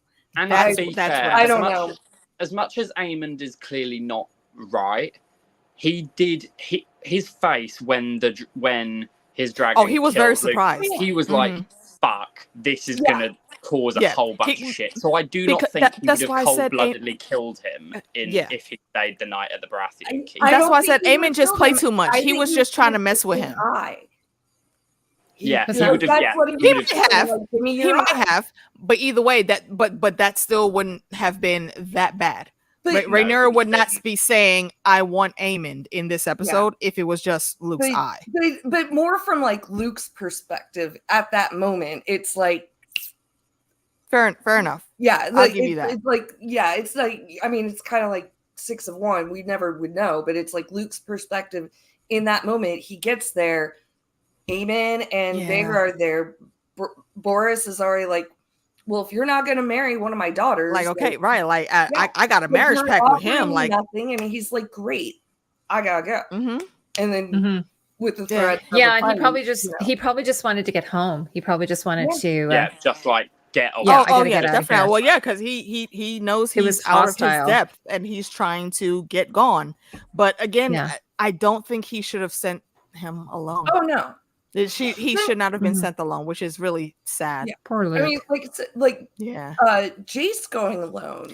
Jace, right? Jace would have been fine, and we were talking about this, I think, a little bit last week. Just random sidebar. I know, Heidi, because we're bringing in a lot of season 1 in. Oh no, that's good. If they would have switched places, I think then I think it would have been better, because Jace not only is older and is a fair fighter from what we've seen in their practice sessions, but he would not have been as afraid or riled up by Aemon.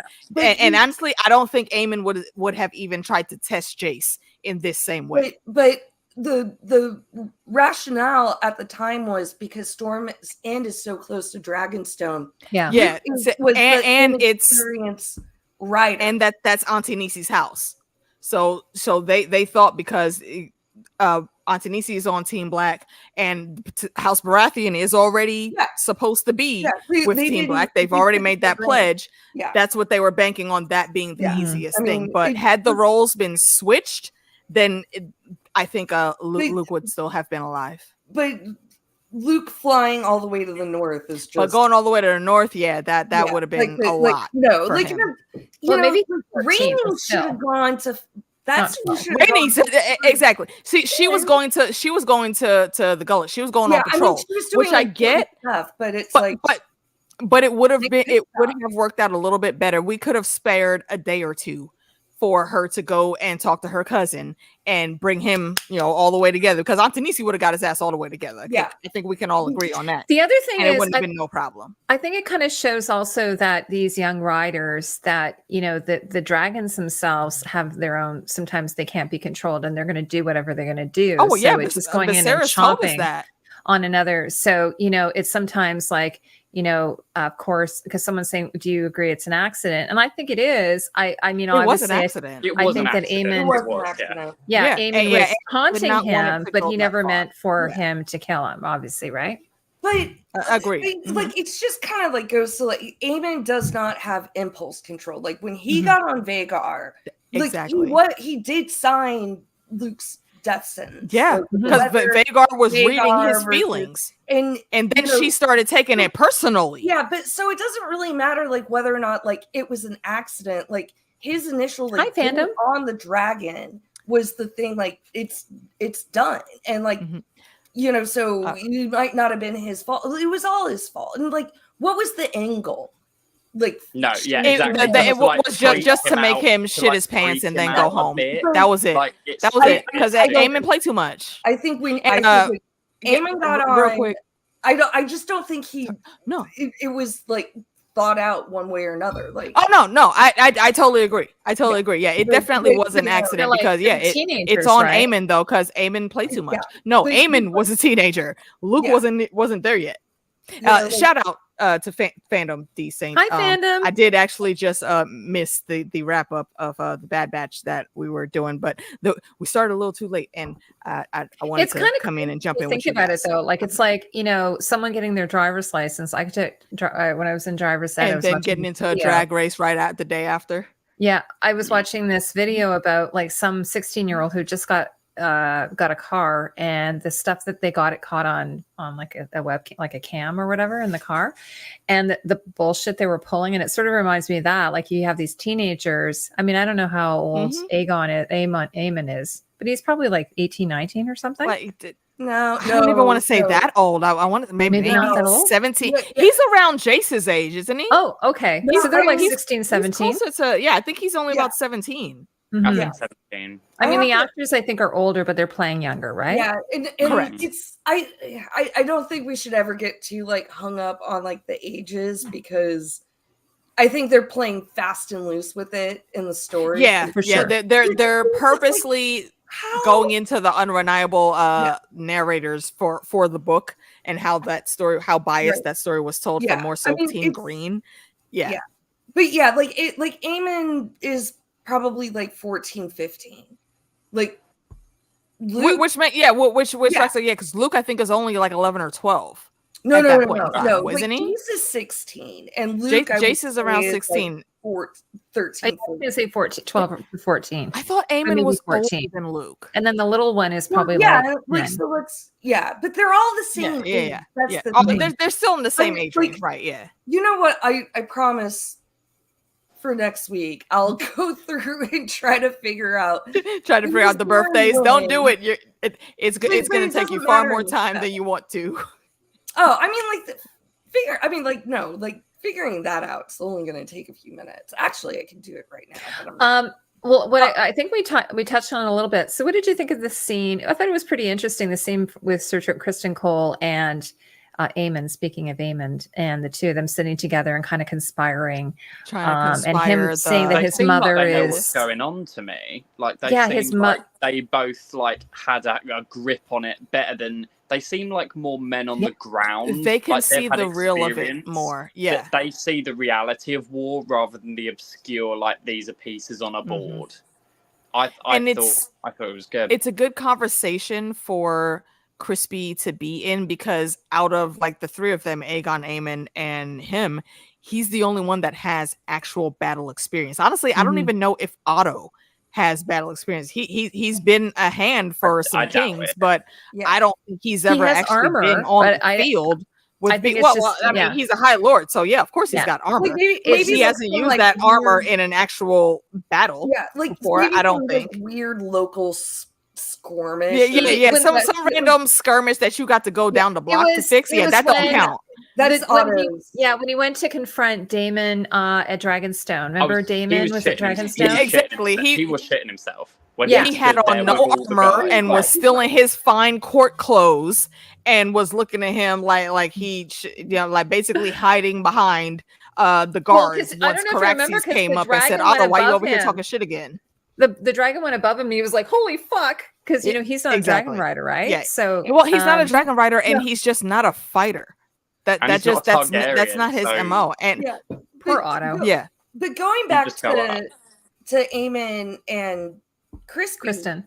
Crispy. it's an interesting scene. Like, remember, because I think it was when they did they bonded in season second 1. age Yeah, jump. that side quest they went on. Hold on, when they did the second, like last season when they did the second age jump, like even Mhm. like when they were training in the yard, like Yes. they obviously the tutelage has like from Kristen has gone into Aemon, and then The student has into surpassed the the master. side quest, and then so like they're a team.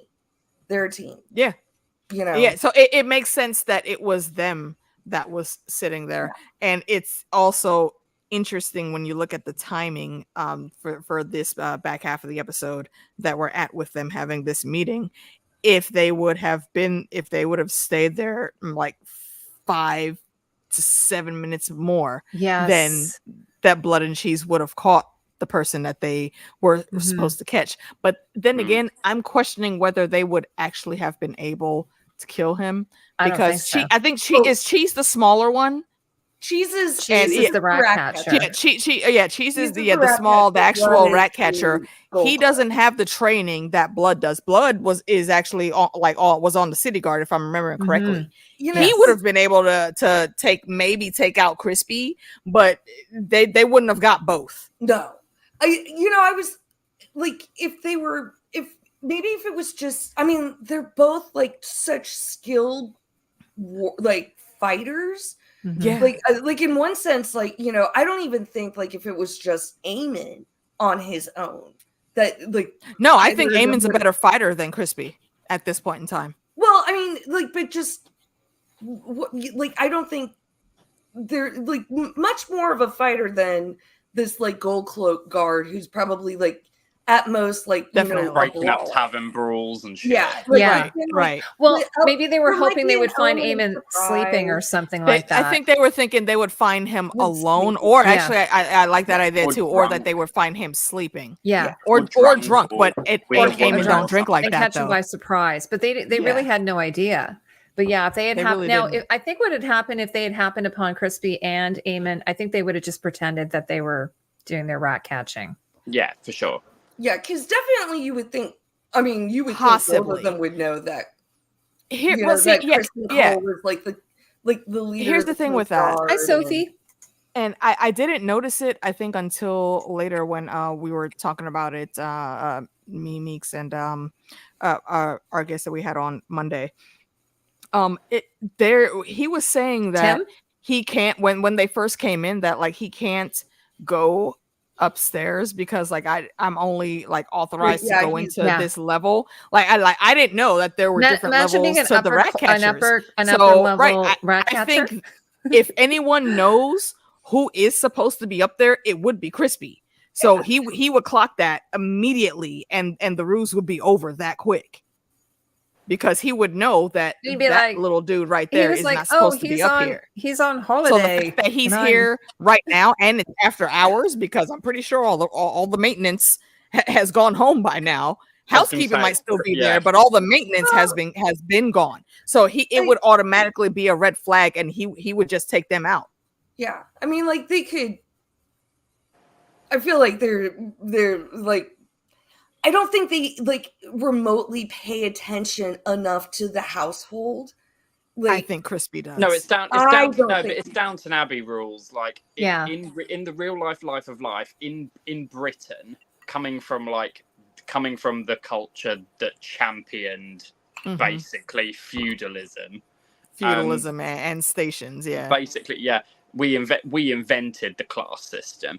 Sure. You do not care about your servants. Like in Edwardian times, that they didn't even bother learning servants' names. They just assigned one of 3 rotating names. So that I they believe. would not care But about a rat even for catcher. security purposes, Like, though, you don't think the head of the King's Guard, who is the Queen's sworn shield, would know? Probably not. They Probably walk not through the- servants. They'd know them by sight, but certainly not like what level they were allowed to be on. That would be who's dealing with them day to day. I think there'd be a level of removal of like the head of the thing doesn't know the lowest of the servants. Yeah. That would be a like mid-level thing of we see you Okay. every day, we Alright. see you in the Ooh, break. that makes sense. Who would be Loris? Yes, for sure. Loris True. would be the one True. that would know. Yeah. You know, Because he and probably has other like whisperers in the rat catchers or that level of servant. yeah. Might I ask a question? Of course. What do you guys think Loris's game is? Like, is Oh. it just random chaos? Like he seems like one of those folks that just wants to see the world burn. Because I can't tell what his end game is here with the movements he's been making. I think his end game, like, I don't think he's the same kind of agent of chaos that Littlefinger is. No, No, definitely he wants to not. be the But- king of the king Yeah, of the action. definitely not. He doesn't You want to know- be the king from the background. Not at all. Yeah. You know, like, I think he's, you know, well, like, I think, Ladies saying like, but Hannah I King. think he's jockeying for the highest position of power that he can. But he's In this being very, he's being very Aside from the strategic king. about it. 'Cause, Okay. Yeah. I See mean, what we should, Lady like- Starfall is saying here. I think he was trying to gun for maybe being the hand, but I feel like he misstepped on that because I don't know if you guys. I think it was in the preview. I had to go back and double check. Well, But I have a think it was theory, in but there. I have a theory, but like, do we want to start getting into spoilers or? Well, I have one question before we get Yeah. into that for you Yeah. guys. That's what I'm Please. Yes, ma'am. Okay. Helaena, when they ask her which one is the boy, did you guys not think why didn't she just say they're both girls? Okay, so What do you guys They think? would have been able There to was fact a check that boy. very easily. Yeah, They knew yeah. there was going to be one boy. so there was I listened to an interview on Monday with the actress that she did with Vanity Fair, and Yes. so she did in fact tell the truth. Yes. You know, and I think it's like well Helena's not a known enough liar. that like the twins, like one's a boy, one's a girl, especially to the rat catcher. Yeah. What are they like 4? Well, Right yeah, now? it's- So, yeah, I think everybody would know there's one boy and one They're girl. 4. Yeah. Even though like in the book it's different, but I think for show they're Mhm. 4. But her as an actress, like her interpretation of it was like she did in fact point to Jaehaerys, and which was truthful because her whole thing was just like She's already seen the end game. it caused the least amount of problems, even though Yeah. she knew that was like the death, like his death sentence, but she thought it was going to be worse if she lied in Yeah. that moment. It would have been. That makes total sense for her character. Yeah, And She'd she's have had a thinking bit of she could cover still to save get her out. daughter, right? Yeah. She's Yeah. had a bit of cover time to get out. Because they're not going to be worried about her while they're decapitating a child, and they don't want to like alert the Yeah. cast. Not that anyone was I mean, on and- duty anyway. But If you think about her her gift, you know, she is a dreamer, and like what said in the beginning, like she's gotten this vision already, and when we saw her sewing, she was sewing, you know, the you know, death shroud that she knew what would be her son's. And it's something that was just clocked by another watcher that I didn't notice. Meeks sent it to me earlier today, and I don't know how I missed it when we were watching, but if you go back and rewatch, it is there. But she knows where this is already going to end up. It's almost like a Hodor situation. Like, you know, during storms, Hodor was always like freaking out because he knew he was going to die during a storm. So she knows already what the end game is. So what's the point in lying? From her perspective, I think she's seeing that everything that she has gotten ahead of time, given to her in dreams or visions or whatever, she knows that they always happen. So why even prolong this or make it hard at all? Let's just, that's the one. I'm gonna go ahead and just like Homer Simpson backing into the bushes in that meme. I'm gonna just tiptoe out the door, right? The SpongeBob meme. All right, I'm gonna head out now. And she grabbed her baby girl and ran down. And again, where the hell were the guards? This long trek that she had to take is the same trek that Rhaenyra took when Alicent was trying to check the baby. When she had I think it was the third kid. It was the exact same route. And not one guard was seen. How? Again, I think it really is going to boil down to, all right, who fucked up? I hope they answer that question. Like, was it Lord Firefly? Did he jump in and pay people off? Or what was did Daemon actually pay people off? I don't think it's either of those. I think it's incompetence. But Crispy was too worried about getting his dick wet, and you didn't post the proper guards in the proper places at the proper time. But who's gonna get the blame? Because we know it's not gonna be Crispy. Oh, we know it's not gonna be Crispy. No, Alicent's gonna protect him again. Yeah, we know it's not gonna be Crispy. Somebody's gonna have to take the L for that. We just don't know who. Episode 2 is going to start with like a HR meeting of like, well, guys, here's your quarterly review. Here's where we went badly. There's been some Otto's going to be in the small council room, like Exhibit A. Yeah, so because technically speaking, he's the commander, so he would have like the schedule. Exactly, he's the one that's in charge of that. So you mean to tell me that the Punani was that good that you just forgot to schedule all the guards for that night? Like all of the guards in multiple levels of the castle around the heirs and the queen? Because I kind of thought, okay, it makes sense to me that he would be Alicent's guard, kind of like he was he's her sworn shield, yes. Sworn shield. But the children and the king, like I didn't see any. There was a Targaryen guard, I believe, in the throne room. There was one guard in the throne room with Aegon, but Aegon was drinking with his homies, so they knew he wasn't really in danger. But someone could have come in. And also, not even just guards, but like there was no nobles. There was no nobles there at all. To another room to have a cheeky affair. Like there was no maid. Like granted. It was late night. However, it wasn't too late to where, again, housekeeping was still on staff. And if you've ever worked in hotels, housekeeping, the latest that they are ever scheduled is like 9 or 10 o'clock. And the kids was just now going into bed. So that makes sense. That treks. For the guards, though, they were sleeping. The second shift and third shift at that point in time should have been in there. This should have been around. Actually, wait, that might have been it. Made it and. I still think it's incompetence, but it could be that this was the shift change.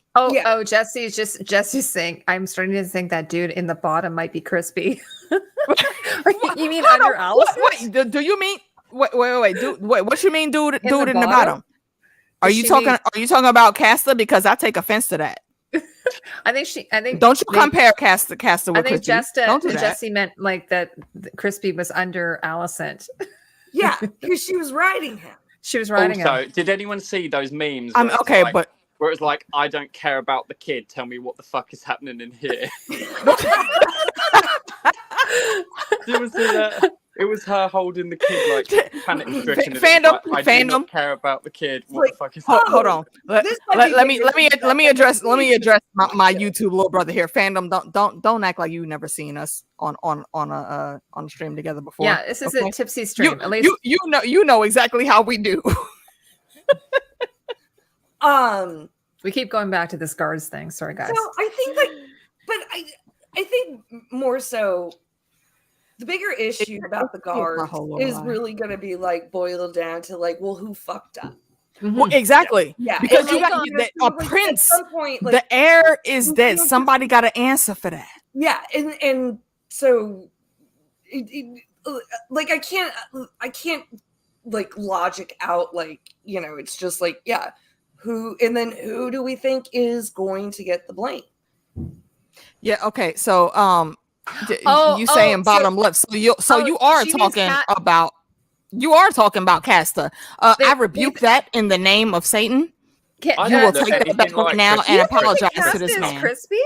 I don't know. I don't look anything Not like at that guy. all. No, you Doesn't know look the like brand. him. Doesn't sound like him. Is not dressed like him. Does not have any of his shady my skin vernacular. What's colour. wrong with That is you? not that this is like ghost white. I can't get normal foundation colors. You know what? I don't even know why I'm surprised though, because Jesse just be throwing shit like that out into the chat sometimes. I was totally confused what was going on. Yeah, there. let's just move along and ignore that. So you think it's less a incompetence and more like maybe it's a thing of like we're gonna try and like 4D chess who is responsible for this to get no, not even 4D chess, but they're just going to they're going to finagle something to so the small folk will know that justice, quote unquote justice, was given I don't think for the death of the prince. Consideration to the small folk, and like it's really like who's gonna they got to make it look good. Aegon's pissed. And Aegon is gonna obviously blame it on Rhaenyra. Like we're talking about like who, I mean, like it's gonna be Rhaenyra, but it's also like who fucked up in this castle. Mm-hmm. I think it's going to be that Larys has already been in Aegon's ear. Mm-hmm.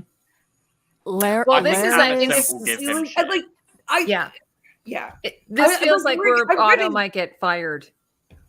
See, that's what I'm thinking. Yeah, that's what I think it's going to boil down to, because I think that's why we got that setup of Loras bringing up like he's been here for like 3 previous kings. Are you sure he really know what he's still doing? He said I'm trying to help you out. The friction in the throne room and like the fact that Aemond and Aegon very clearly are tight, and Aegon was like, "I'm sorry, the fuck, like he's my brother." He might very well just randomly be like, you know what, fuck it, he's going to be my advisor now. Like, I don't know, but I think Larys is going to get shit from Alicent in a little side scene. I think she is going to be like, you did this, and then I think Aegon and Aemon might team up and chuck out also. Heidi, can you highlight what Carla just said there too? Like it's an HR issue. Like, yeah. Oh, 100%. 100%. Someone's getting peer reviewed. Somebody is about to get an angry email. The event of the evening of.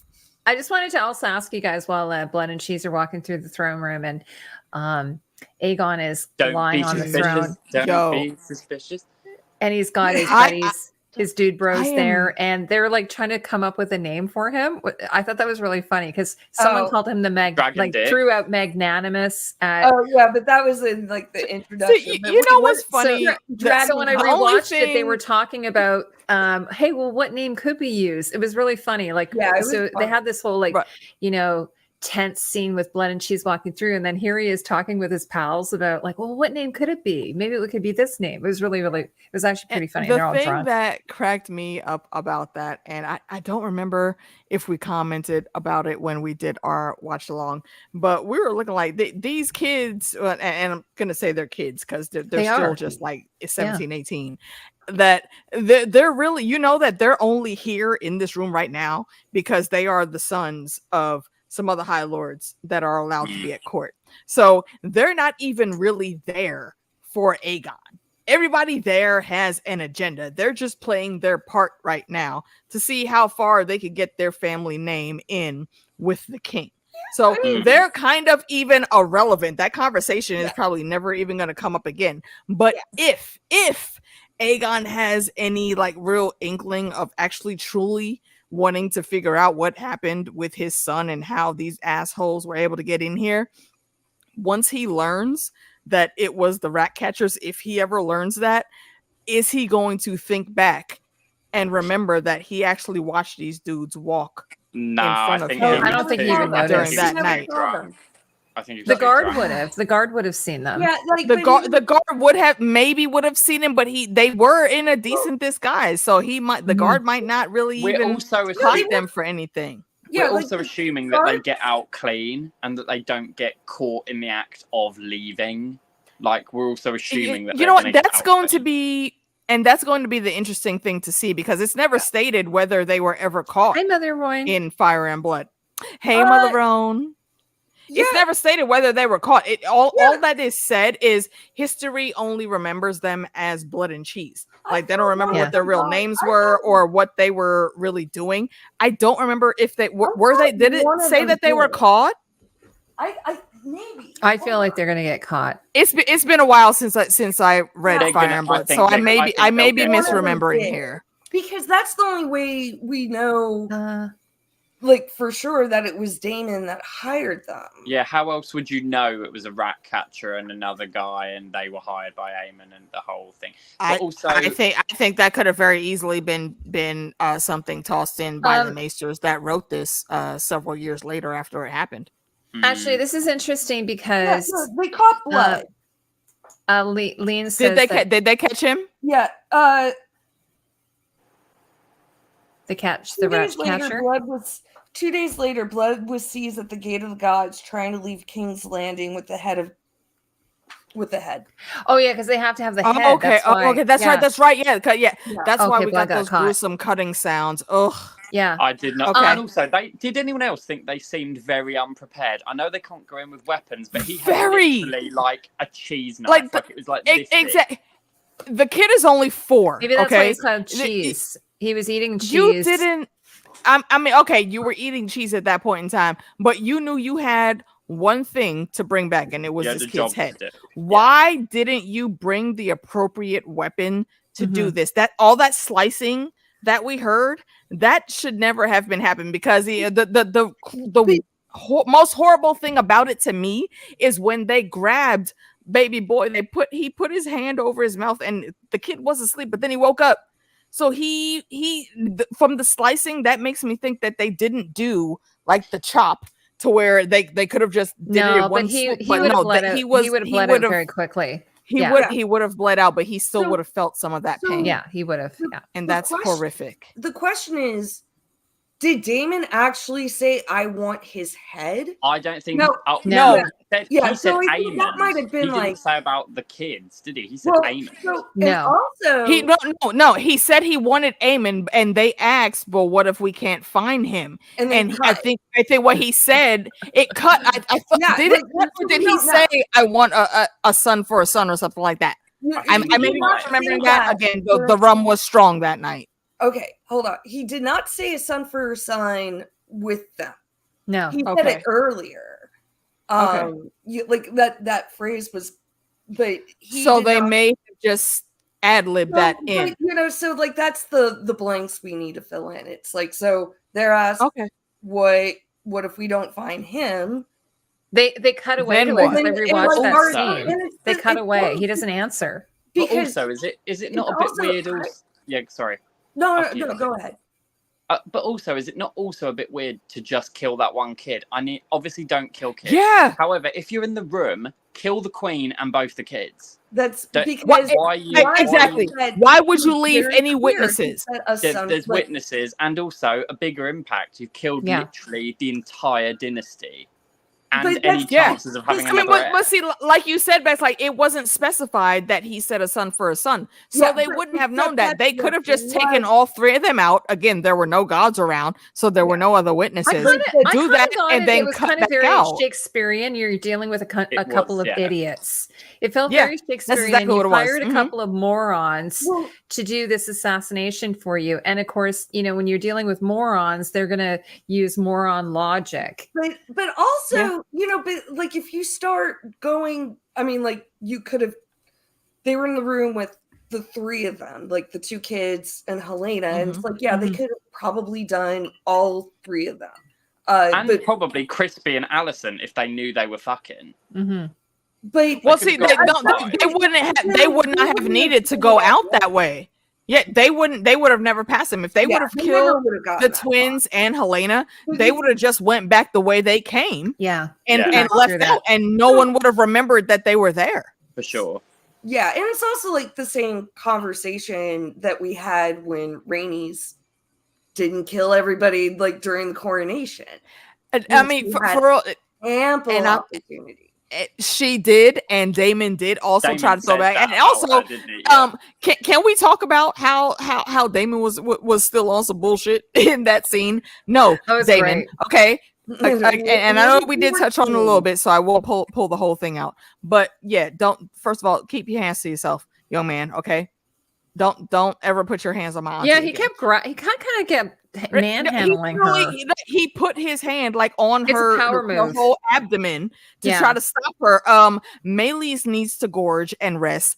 I need to do the same. I've been patrolling over like 100 something leagues of space by herself.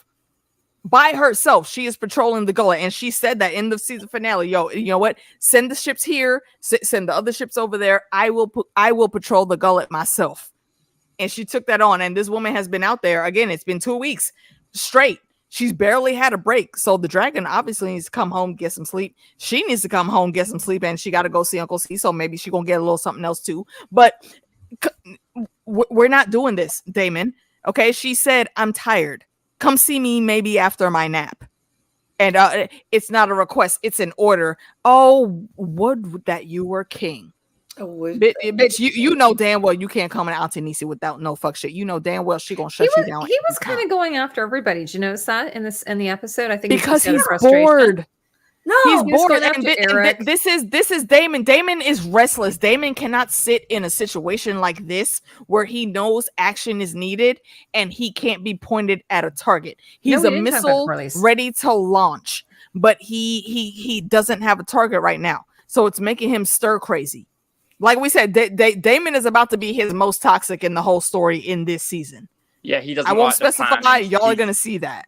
He's not a war table map guy. He's literally, he's exactly. He's an action person. So over there, that's who I need to go kill. Okay, let me jump on Caraxes, and we're gonna go handle that. That's the type of guy. Daemon is a man of action, and I'm not faulting him for that. However, I am saying, sir, in this day and age right now, you need to realize that while you technically are the crowned king because you're married to our queen, you're not in charge though, and everyone knows it. And I think that is Daemon's biggest problem right there. Because while he does have power, his power only stems from Rhaenyra. It's very clear can't handle that. He does not like it. Like, he was in like doing all the map table shit, and then as soon as Rhaenyra comes in, she didn't even say anything. She was like basically crying the whole time. She didn't say anything, and everyone was immediately like, "Okay, Rhaenyra, what are we doing?" What? Yeah, right. And what do you need? Do you need a minute, my queen? Okay, you know what? We'll go sit back over here. You take your rest. And meanwhile, Daemon is like, "Yo, where the fuck we going? What we doing? Why are you just sitting there crying by the fireplace, bitch? My son is dead. It's only been 10 days. Leave me alone." Words in the whole episode. I'll give Daemon a little bit more credit because I do think after like Rhaenys like kind of handed his ass to him and like reminded him like, I got the word of my daughter's death from a raven, like like she had to give him that perspective. Yeah, and then so I think when Rhaenyra finally came back, I think he had a little bit more perspective. I think there was something, I don't want to say the word softer. I think there was like a little bit more of an understanding. And my only kickback on that is he still tried to order her after she said that. After she said they talked about how when it was Auntie Nisi and Daemon. I'm just bringing that one as far as his reaction to Rhaenyra, not Rhaenys. Like, I think he kind of softened a bit towards the fact that Rhaenyra blew off for 3 days. And so when she came back, and like the only line she had in the whole show was like, I want Aemon Targaryen. Yeah. And that if that line is going to be a big play coming up. Yeah. Well, what did Uncle Daddy do? He took off and he's like, I'm going to take. He wasn't even at the funeral. He took off. Exactly. And I understand. I understand that because like for and you ladies like Cass, I say you don't know, but you ladies, y'all know how I be feeling about tiny humans.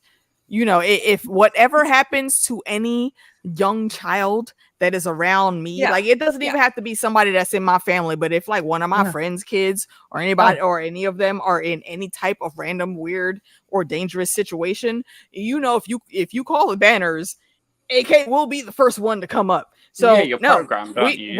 We watch out for our babies. And sir, there's some things going on here that have some things going on here. And also, like, not only and you need to come into the proper perspective that you're in when you're dealing with this, especially where there's kids involved. You cannot just go after some other random child. There were so many ways how Daemon should have seen this could go left with the instructions that he gave. And again, they cut the scene. They said, okay, well, what if we can't find him? And they cut the scene. And knowing Daemon like we know Daemon, I'm sorry, Mother. There's not a whole lot of doubt in my brain that he said, just bring me the head of the male heir. Because he was he was also relying on everything Mysaria was telling him. Like, she was not exactly the most that's right. And the White Worm was in there. Source, right? Because it was under duress. I also have a question. Okay, did any of you guys think that Mysaria had like more going on for her in the background than was shown? Because when we saw her house burning last season, I didn't think that was her main house. From the way she was going toe to toe with Otto in that conversation, that made me think that she was way more connected than he was trying to give her credit for.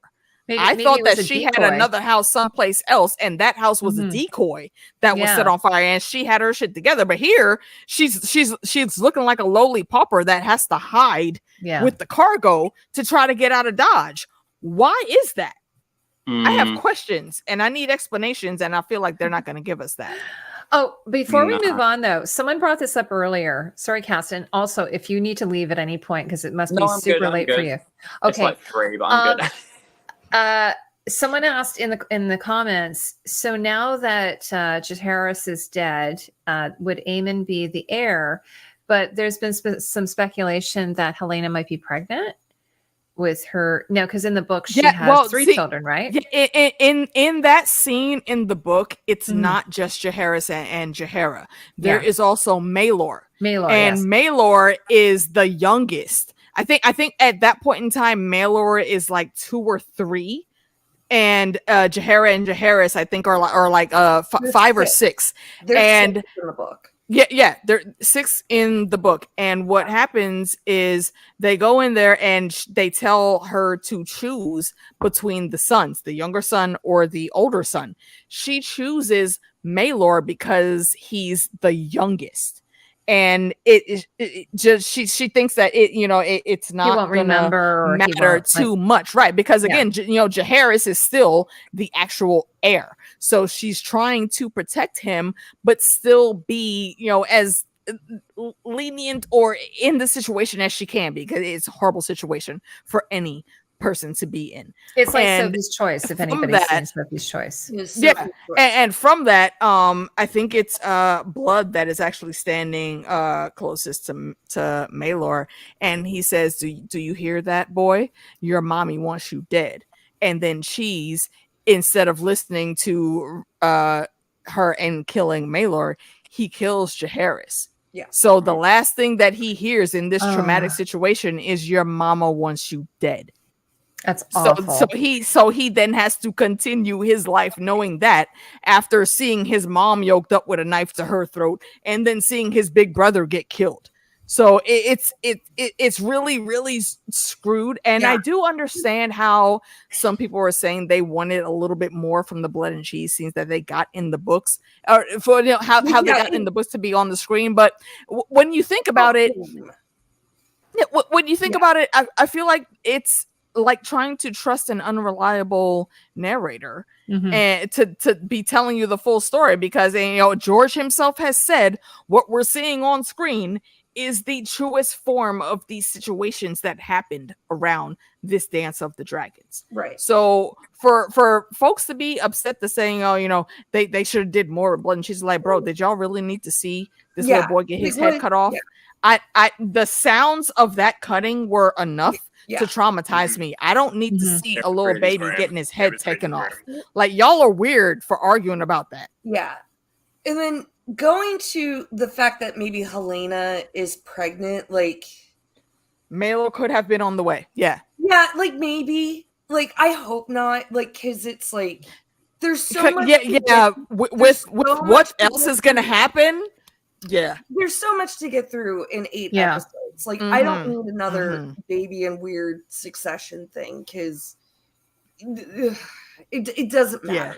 So so I think the idea then is if she's not pregnant, then Aegon would be the heir. He's the next in line. Sorry, not Aegon. Are we into the book spoiler of the situation? Yeah. I don't want to say, because there's an answer to that question. There is. I don't want to say it without us actually being in the spoiler section, though.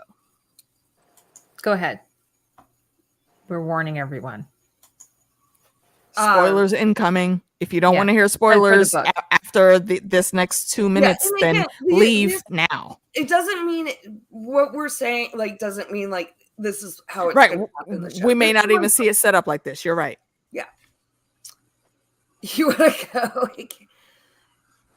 Alicia, you want to do it? You know what, Carl? I actually if you'll permit me, Heidi, to highlight that. What am I doing? Which one? That actually fear leads to this one. Yeah. Oh, the Star Wars quote. Fear leads to hate. Hate leads to anger. Anger leads to the dark side. And that is a quote from Yoda in Star Wars. I believe it's the Phantom Menace, isn't it? Oh, is it? Yeah, okay. it's one of the. It's either the Phantom Menace or the one after, right after that. Yeah, and that is kind of correct in this situation, because there's a lot of things with fear, especially when it comes to Alicent and Otto and how they are moving.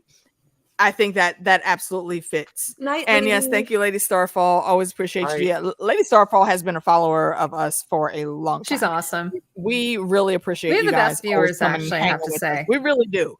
Shout out to y'all. Yeah, so Natural every last one of you. So we concur, Natural. Then his brother in Old Town is the next. Yeah, there's another brother. This is the other thing, right? Wait, hold on. Who is the other brother of Aegon? Aegon and Aemon. There's 4 children. They have another brother who is at like the Citadel. Mm-hmm. He's there. He's training.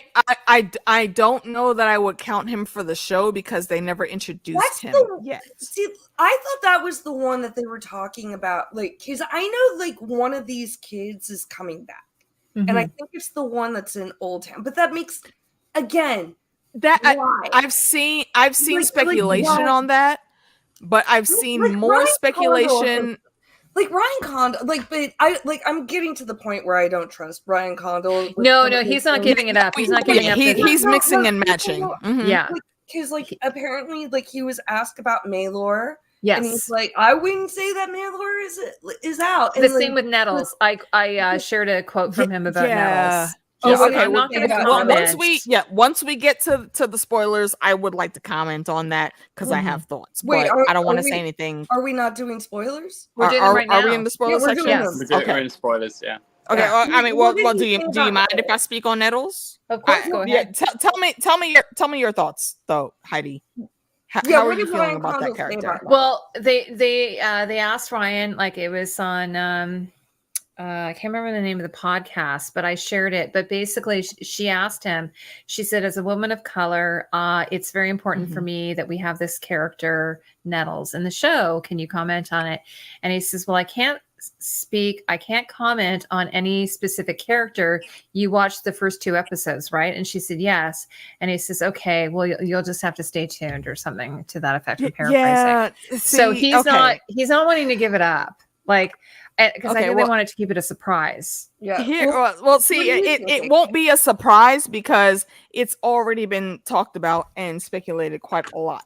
What I have been hearing from, and I can't say that it's from reputable sources, but I will say that I got this information from folks that have leaked other information that has turned out to be correct how many in the episodes past. were released? Wait, hold on. I just want to are we talking books? Go ahead, Bex. Or are we talking about show leaks? Because I'm talking about I'm talking about where the show is concerned here. We were talking about book spoilers. Yeah, I Okay. don't know if we want to get into actual show leaks. Yeah. That Okay, well, where the book is concerned, Sure, do the book. Yeah. Nettles is a character that is brought in with the rest of the dragon seeds, and I think as of episode 3, the next that is when. Wait, are we on episode 3 yet? No, we're going into 2. Okay. So we've met Hugh. Episode 2. Yeah, right. Yeah. As of episode 2, I think that is where we'll start hearing more about the dragon seeds. And one of those dragon seeds is a character named Nettles. And she comes in and eventually it seems like at some point in time, maybe she became a lover of Daemon that was sentenced to death by Rhaenyra. But I don't think that's what their connection is. There's tinfoil in the fandom, and this has been for years, so it's not really a spoiler that Nettles isn't actually his lover, but it's his daughter. And that's not even that's in the book.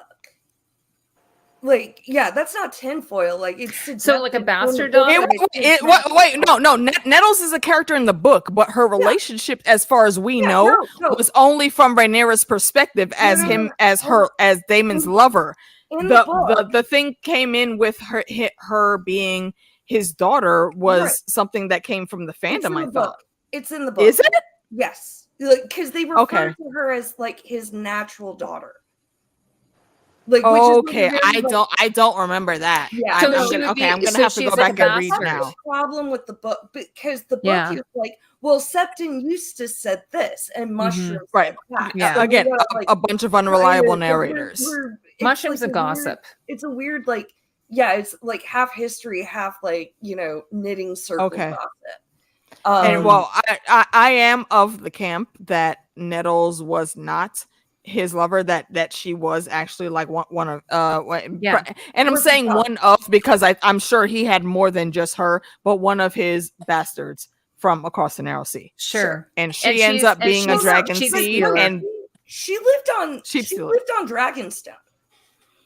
She didn't come from Essex. Okay, it's been. I will admittedly say it's been some years since I've read Fire and Blood completely, so I could be just not be remembering that. What I think is going to happen in that regard, I think Rhaena is going to take on Neville. That's what they've been. That's show lore. Yeah, I've heard that from a few different sources that says they're going to combine Rhaena with she doesn't Nettles have a dragon right now, right? She doesn't have a dragon, but she does, and it is book canon. She does get a dragon later, but it's not Sheep Stealer. Nettles is a completely separate character that is on a completely different dragon than what than what Rhaena is on. Rhaena does get her own dragon, and it's not Sheep Stealer. So to answer this question, Targaryens have a father-daughter relationship, incest. Not that I know of. Yeah, as far the worst is uncle. The closest they do is brother and sister. The farthest that they do is cousins. There has been uncle niece or auntie nephew, but it's never been a father and a daughter or a mother and a son. I don't even think Aegon IV did he have daughters? No, I can't remember. He did have some daughters, didn't he? The Maesters would probably know that was I don't know how it works genetically speaking. Because even siblings, but the Maesters would probably know that it would be probably pretty bad to have a mother, son, or father and daughter. Yeah, I don't think they did it. But what you guys are sort of alluding to is that Nettles wouldn't be his lover. I think that Rhaenyra just thought Nettles was his lover. Rhaenyra thought it was his lover, but Nettles would have been one of his bastard daughters. Outside of Lena, and honestly, from what we know about how Nettles' appearance is, she is a woman of color, so it kind of actually would track that she could have been Lena's daughter, but it wasn't written that way. So Right. it's going to be interesting to see how they play that out. And what I've seen in some of the rumors is that they're going to combine Rhaena and Nettles, and I don't like that. But if they do it the right, if they play it right, I could come to like it. I don't know. Because Ryan wasn't saying no, so I kind of took it as well, I mean, he's wait and see. He said again, like I think he's being cagey on purpose. He is, of course, he is. He wants the views. Agreed on that. He's trying to build up the controversy. Well, and he's just as big of a fan of the books as we are. So, exactly. We've had these same insane conversations, right? See, and that's one of the reasons why I like that he is also working on this show like he did with Game of Thrones. By the way, he's going to be working on a new. I think I saw it released. He's doing Dunk and Egg. Oh, is he doing Dunk and Egg? Yeah, he's doing Dunk and Egg. Okay, have you guys seen? And I'm sorry, chat room. I know this is a random sidebar into another fandom of Gar Martin, but have you guys seen some of the set photos and castings for Dunk and Egg? I think the casting for Dunk is 100% on point. The casting for Egg 100% on point, and I am really looking for. I got beef with the casting for what was our girl's name? Was it Tiana or Taisha or something like that? The girl that Dunk defended from Arian. Yeah, the very first story. Yeah, I don't remember. Yeah, I don't remember what her actual. I know it starts with the T, and I've seen her casting. Tiana. I don't agree with it only because in the graphic novel she is it boils down to skin tone, and might not mean something. It might not mean anything to some folks, but when it comes to people of color and casting them correctly, it's a big deal for us. So what I don't know anything about this young lady that has been cast. I'm viewing it kind of like how Halle Berry was cast as Storm in the X-Men series in the 90s. And I love Halle Berry, but she should not have been in that role. And that's kind of what I'm looking at here with the casting for the character that Dunk ends up in this Trial by 7 that he ends up being in. But we'll see how it goes. I don't know anything about this young woman. I've not seen any of her other works. If she's been in stuff, I hope that she can pull it off. I mean, we'll talk about. I only see online like Dunk and Egg. I can't find her. Yeah, there are photos. I'll send you the link. Meek sent it to me earlier today. So let's continue. Apparently, George is finishing his book. Apparently. Finishing which book? He's been saying that. He's been saying that every year. No, apparently there's some rumors he has finished it. I was going to say I can't remember what it was, but I read that Ryan Condal is doing another show, and I was like, I have to look it up because I can't. You guys talk, and I'll look it up. I mean, like the only thing on his IMDb is this and Dunk and Egg. I mean, he might have a couple other projects like for Ryan Condal. Development.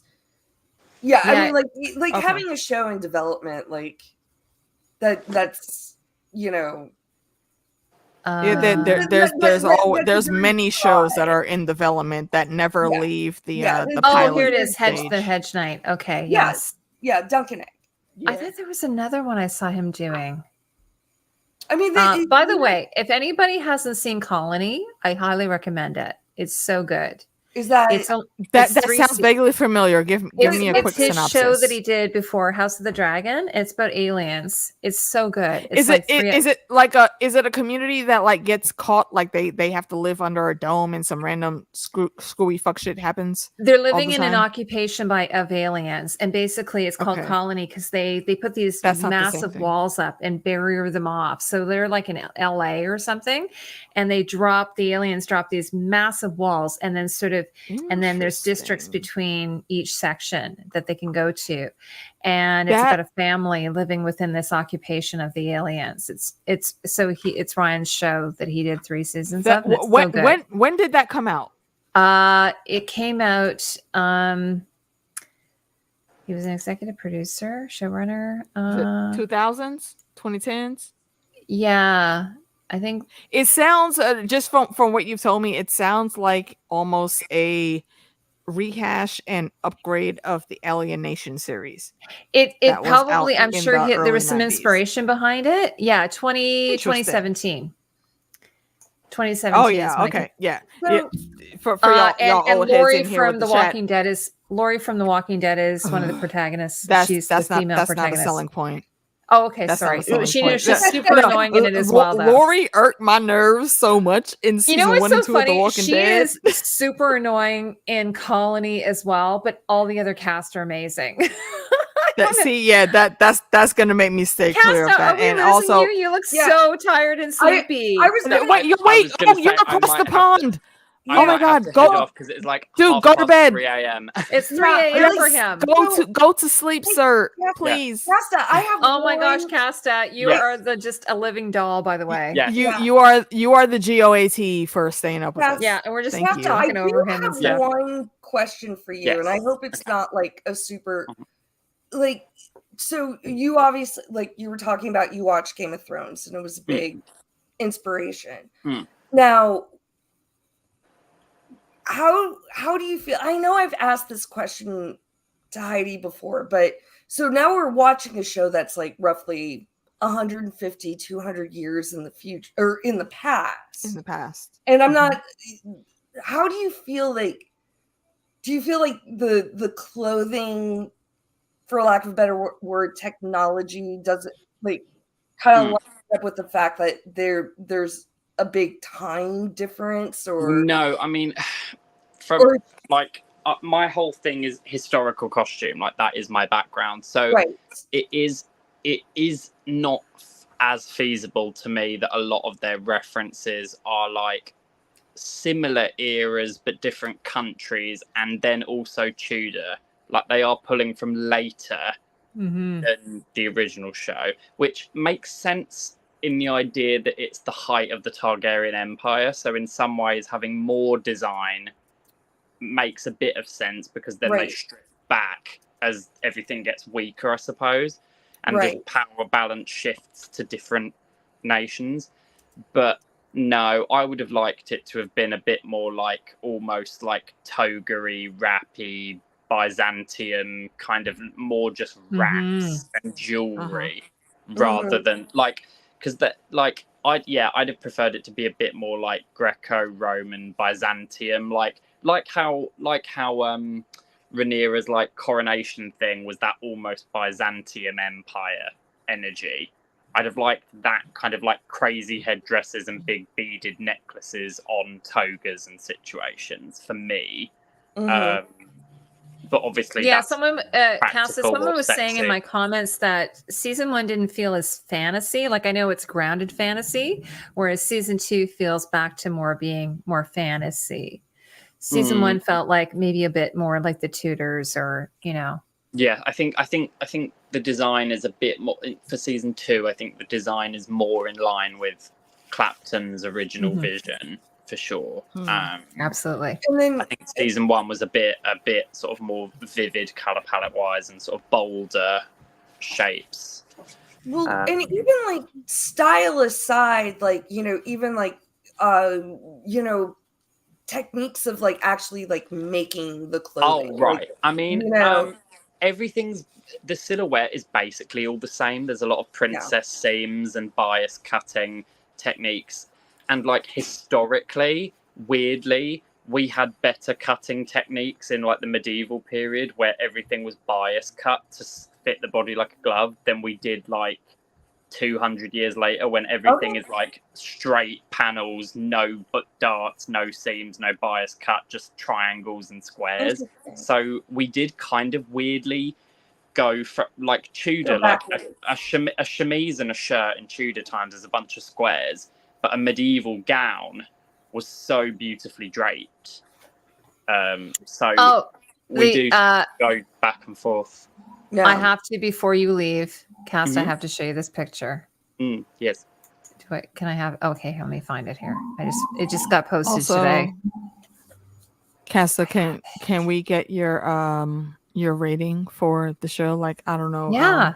What would be our rating ladies, like 1 out of 10 foot scrolls, or one out of 10 I'm about ready to random... like put my foot, but I know my feet are dirty because Yes. Yeah, I mean, look, no, you don't get free foots from us. yeah, y'all. no, Oh, I don't no, have you have it. to, Let you me have see if to I can find it. subscribe to my OnlyFans. 1 out of 10 Alicent toes. Yeah. What I like that. Okay, so 1 out of 10 Alicent toes. How would That's you a good one. I love Alicent that. I'm here for that. Episode. It was a pretty decent opener. I'd say Agreed. probably about 7. I think there's room to grow. Yeah. Okay. As I we like get that. more in, like, I definitely enjoyed the emotional impact of having Rhaenyra say basically nothing the whole episode. I think a lot of it was really. I think a lot of it was good. There's just a couple was a of very weird good plot choice. holes for me. Casta, This before is you leave, I wanted to beautiful. share you this picture. Have you seen it? Yes, this is beautiful. I do not remember that from the workroom. That might have been before I think Yeah, that's so this probably is from the after I next left. episode, just to show What? you. Oh, okay. I I was don't gonna remember. ask what scene that was from. So Yeah, that's up to. I left just as everyone was starting to make Stark and like some of the other houses, So and I was zoom like, in. "Oh, Wait, the North's hold back." on. What color does that look like to y'all? It's It's blue blue. gray. It's blue Is gray. it Yeah, it's Okay. Valyrian. I would say it's I like was getting Valyrian. more Yeah, shades it's of gray. Valarian. Yeah, like it has like a little bit of a green, but Yeah, I I'm mean, getting a it's lot of shades of color green on my corrected and, like, screen. There's no green. it It's seems like No, there's it's a- blue there's gray. a- I saw a bunch of Yeah. photos of that earlier on when I was Yeah. online. I It's like, yeah, it's blue gray. Cass, did you sort of see this like as Fortuny? Yeah, it's very like it's very Yeah. Madame Gree pleat Yeah, work Madame Gree, on that, yes. for sure. Yeah, for sure. And No, Alex I was Barton. thinking the green was like, because I don't know if you guys know, Bex, I know you would know that dinner that they had where Rhaenyra wore the green colors and Alicent wore the red colors. I was thinking maybe they might be incorporating this because No, I but think that's my just my a eyes night process gown, a colors night dress randomly situation. sometimes. I don't So, think there's any. okay. I don't think there's any yellow dresses in this show. No, so There Natural was saying one- it looks sorry, it looks adorned. blue to her. So Adorned, yeah, but we won't. it's Yeah, There was one yellow in season 1. 1 that out of was 10 Yeah. crabs. like that Well, awkward and then gold one. and also like what would you consider like when Rhaenyra and Daemon got married? Mhm. Those robes. yeah, they the wore, weird were they yellow or were they and just red like accent baby? clothes. Yeah, see, are we to believe, because we were led to believe that those were like old Valyrian garb, but Mhm. I feel like old Valyria would not have been that tacky and cheap looking. Oh, I Like thought they were gorgeous. literally Asgard. They were like the height of magic and science in the world. I think when, they're supposed when to they be. were I think it's still supposed to big. be sort of like the dragon keepers. Right, The and like, Japanese like, sort of Why would inspired you dress? It's Why would the very- High It's Lords very- dress it's as very- the Dragon it's very- Keepers I- for a wedding? There's I one think specific. it's ancient sacred clothing. Like I That's- don't think it's like what their fashion was. Like I think No. it was like ancestral. There's okay, one that's specific. possible. Okay. Yeah. There's one specific mosaic that is of a Byzantium empress from like Mhm.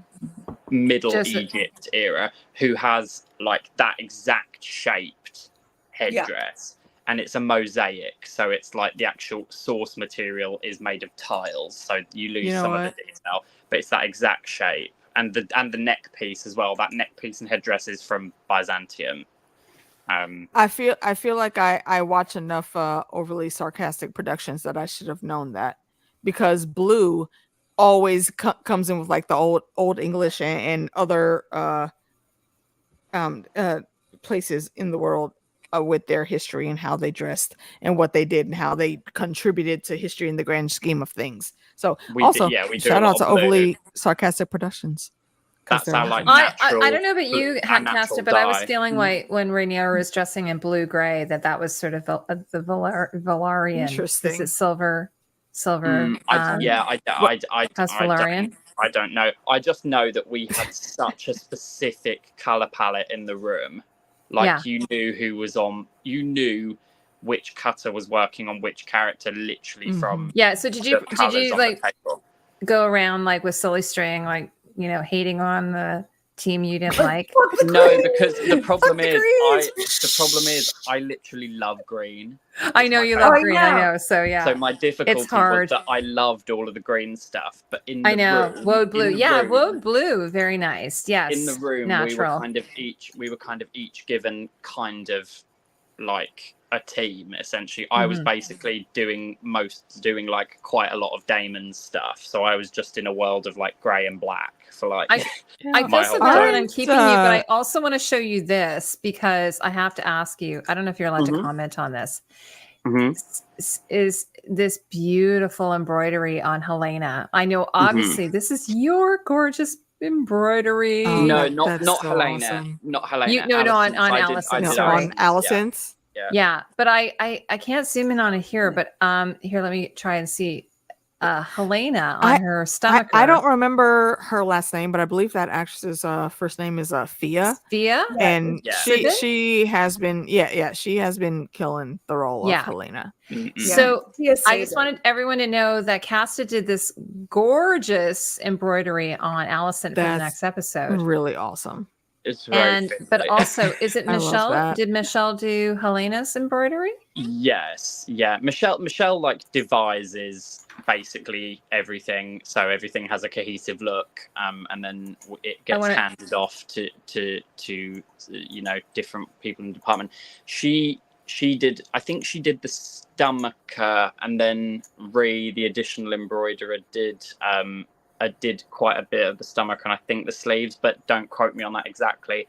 But that is one of my favorite embroideries for the whole show, but I don't know how much you're going to see of it. It was very, very beautiful in person. I can't do it here, but at home, like on my computer, I was able to zoom in and it looked like little like starbursts, like little explosions. It is kind of little like fractally, like firework kind of situations. Yeah, but you were telling me how you handed all of these little sort of loops.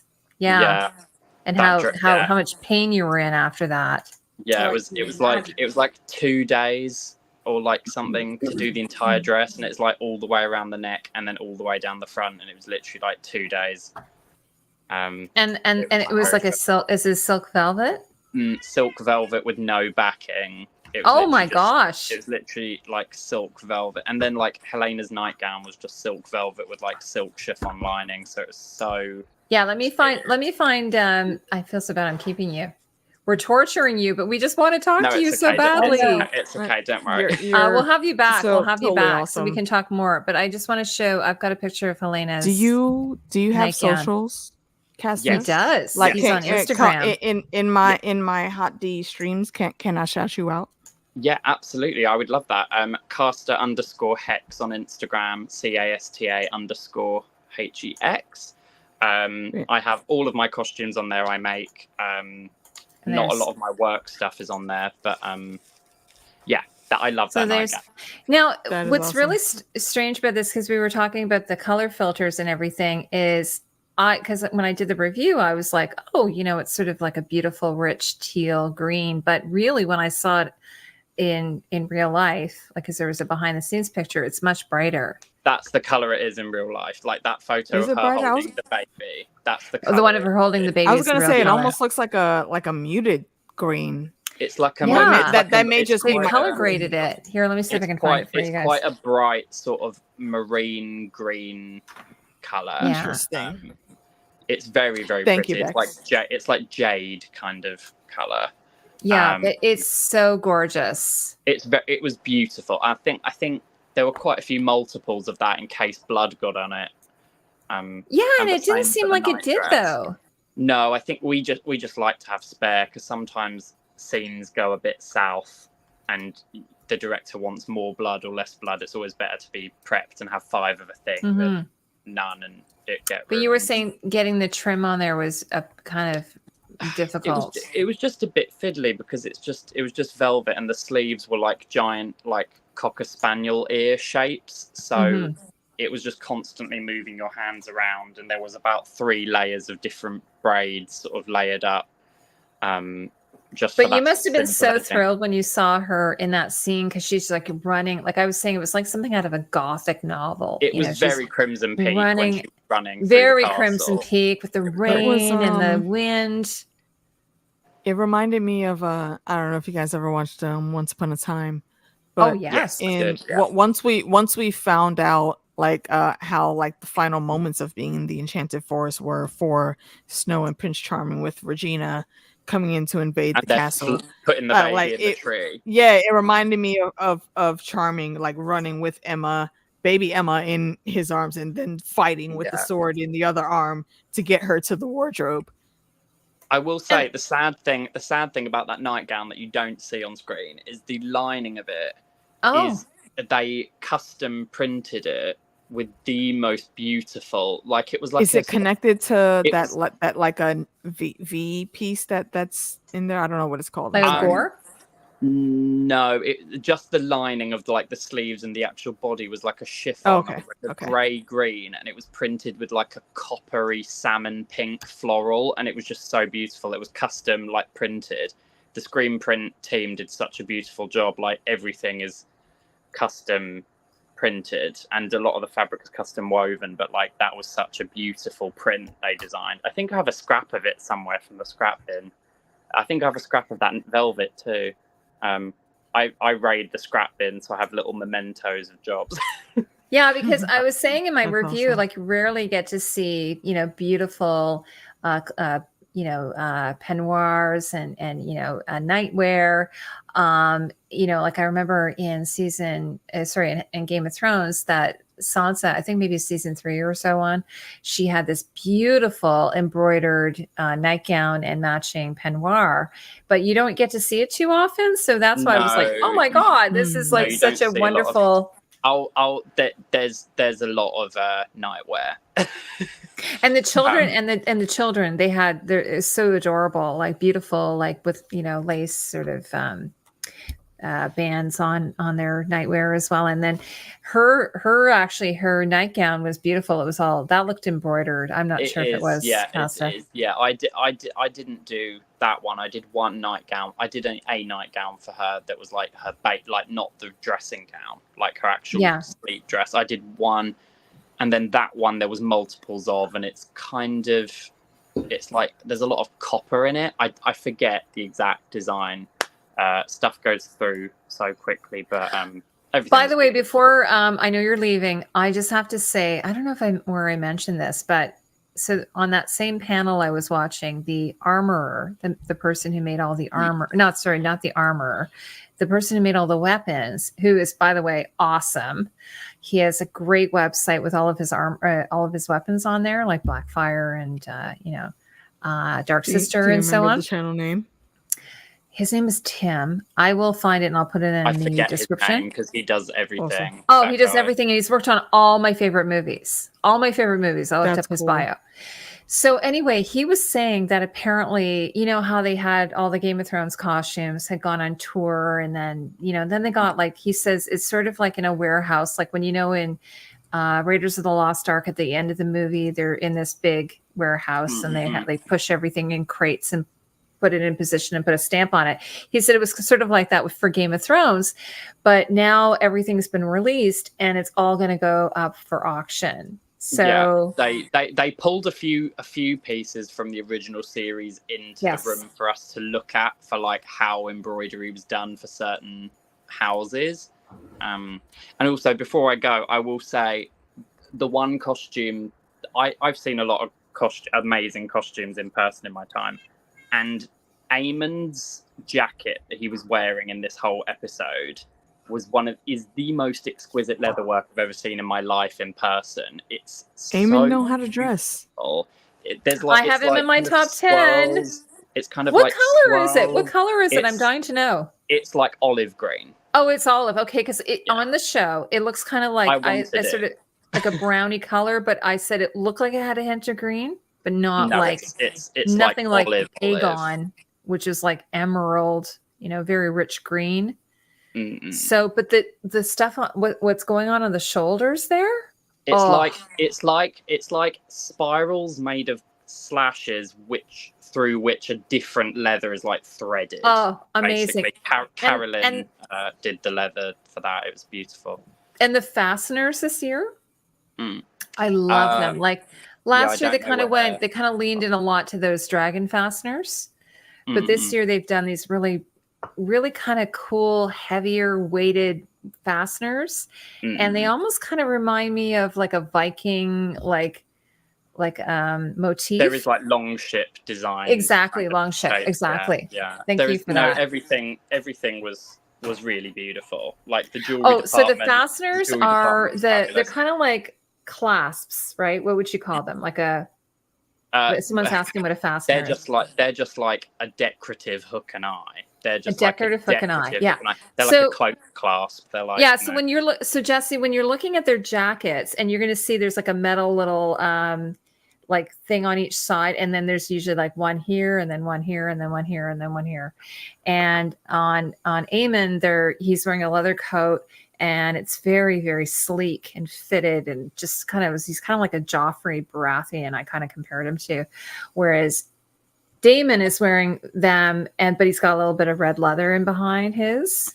So I really like the way. There are quite a few of those. I call them riding leathers. I don't think I'm the one who came up with that, though. No, we called them that at work. Yeah. Like on the job, we called them like dragon riding leathers. I think I got that from the Dragon Demand. So I just started calling them dragon. And then Michelle Lapton calls them long line doublets. So I started calling them long line doublets. Like what Aegon's wearing, or what Daemon's wearing, when it's not like a dragon riding outfit. So no, but there's a lot of great looks to come, which I can't talk about, but be very. There's no Velcro. There's a lot of beautiful. No Velcro in the land of House of the Dragon. As someone who's literally in the as someone who's literally in the room, no. Yes.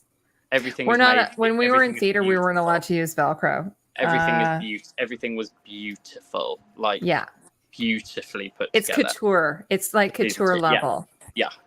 It's no one in that room in the costume department has not earned their place at that table. Everyone in that room is the peak of. Well, I am. Well, Cassie, I'm a huge fan. I'm a big fan, and I also want to watch that other show that you obviously you worked on.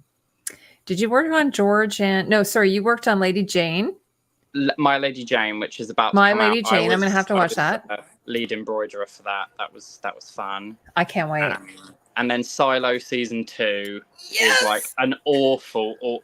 I think I've worked on every single costume for every character in the whole show virtually. So that'll be like wall to wall embroidery to talk about when that comes out. I have not watched Silo. But oh my god, you have to see Silo.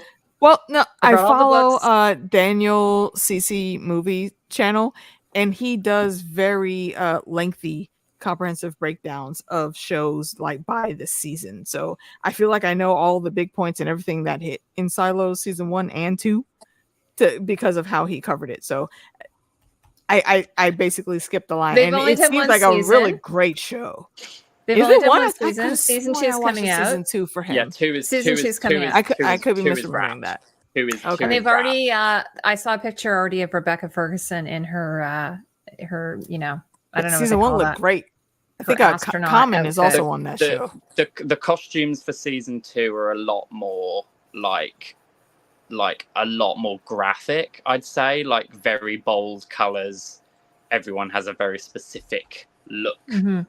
I'm very, very excited because it's an interesting story. I did so much detail on everything, and to go from House of the Dragon, which was all very detailed fantasy, traditional sort of embroidery, to then go to like post-apocalyptic, and they would just like literally do what you want, basically come up with all these sketches and samples and just throw it at the costume. And working with Rebecca and everyone was really fabulous. Like, I can't even imagine. Like it must have been so cool. I mean, usually working with Rebecca is a fantastic. I just love how he just drops that there. I work with Rebecca. Well, she's Ferguson. She's really awesome. I will say she was very, very collaborative and wanted to like talk about what the embroidery meant for her character, and It was I a think great producer process. though, isn't she, Casta? I believe she did do producing. Yeah. Like Hugh No, Howey. she was because when the actors' strike happened, all of us were joking that is she still getting paid for being a producer? Like, is she still coming into work to produce? She's really talented. Happened. She's incredible. Very short in person. Oh, like, really? Well, okay. Oh, yeah. Well, shorter than you think. She's Yeah. quite little. She's beautiful. Timothy Chalamet is also Yeah, he's not a tall guy. Super tall. Paul Atreides. Yeah. No, I could probably get his exact height from my friend who worked on Wonka, but that would be another conversation. Yeah, I don't think he's taller than like 5'9", 5'10". I'm just 6 foot, so I'm like the metric by which I measure other people. It's so true, Carl. Yes. Rebecca Ferguson's IMDb, it's 5'5". Oh, okay. Yeah, so like 5 inches. Wait, I didn't realize she was little. I was thinking. I always thought she was like 5'7", 5'8". I mean, like barely about an inch taller than me. Yeah, I mean, I feel like 5'5" is like normal. That's average height for a woman. Yeah. Yeah. That's like literally average. But I can't. Yeah. Anyway, I'm going to let you go. We're probably going to just wrap up anyway, guys. Thank you so much for having me, guys. Oh my gosh! And we've kept you so late, but this has been lovely. So great. Yes, I hope we get to chat on a stream again. For sure, Cass. I want to have you back when you're some of your. So. What's that? I'm currently unemployed, so. Oh my god! Really? Well, not for long. Yeah. Well, I might be on another of season 3 of something else, but okay. Well, you can tell us later when it's awesome. Confirmed. Yes. If you want to randomly chat about an episode, open invite. You know, also hang out here, and then also come hang out with me and my homie Meeks. Heidi's met Meeks. She's awesome. Yeah, I did add Casta's Instagram to the chat. Yeah, thank you so much. I'll put it in the description. I didn't get a chance to put everyone's social media, but I will add those. And anyway, well, okay. So oh my gosh, thank you so much, everyone. What amazing chat tonight, and also my lovely guests. Thank you so much, Alicia, Shadow Catbacks, Casta Hex. 100% love. Oh my gosh, you guys are so awesome. I love you so much. And we're going to be I'm trying to do these every week during House of the Dragon, just so we can talk about the show. Super excited. I'm feeling a lot more positive this year. Last year, I was a little bit like, I don't know, because I was so overwhelmed by the costumes. And I was actually able to sit back and kind of just enjoy it, which is nice, right? Like I didn't have to focus on the costumes. I was just able to this is a really good story, and I'm enjoying it a lot. I was also in a place of that. Yeah, I'm so glad to. Yeah, it's a wonderful place to be. And then, like I said, I did a rewatch on it, and it was so fun just to be able to sit back and rewatch it. Because I was mentioning before we started the stream that because I'm in Canada, like I have to go through a secondary streamer, and it was kind of artifacted. I don't know if you got anybody in the chat had that happen. Well, so when I went to rewatch it, it was great. Internet connection. The internet can affect it. Okay. So yes, thank you so much, Carl. Guys, I really must go. Okay. Yes, go to bed, Casta. I'll see you later. Okay. Bye, guys. See you soon. Bye. Bye, guys. Rest well. Bye. But we're going to talk about him after he leaves. All positive things though, because he's the awesome. Isn't he lovely? Casta's fantastic. He is. What can I ask? I'm trying to jog my memory. Which stream was it you had with him on before? Like I think I remember it, but I want to make sure. Yeah, so I had him on maybe 2 months ago. Yes. So what I remember now. He had watched one of my videos, and we were chatting and everything, and then I said he was telling me a bit of himself, so I followed him on Instagram, as you mentioned. So I was like, he's like, oh, Heidi, I worked on Silo, and I'm like, oh my god, I love Silo. So we were chatting, and then he's like, I'm working on. But anyway, so he works with Michelle Carragher, who does the embroidery.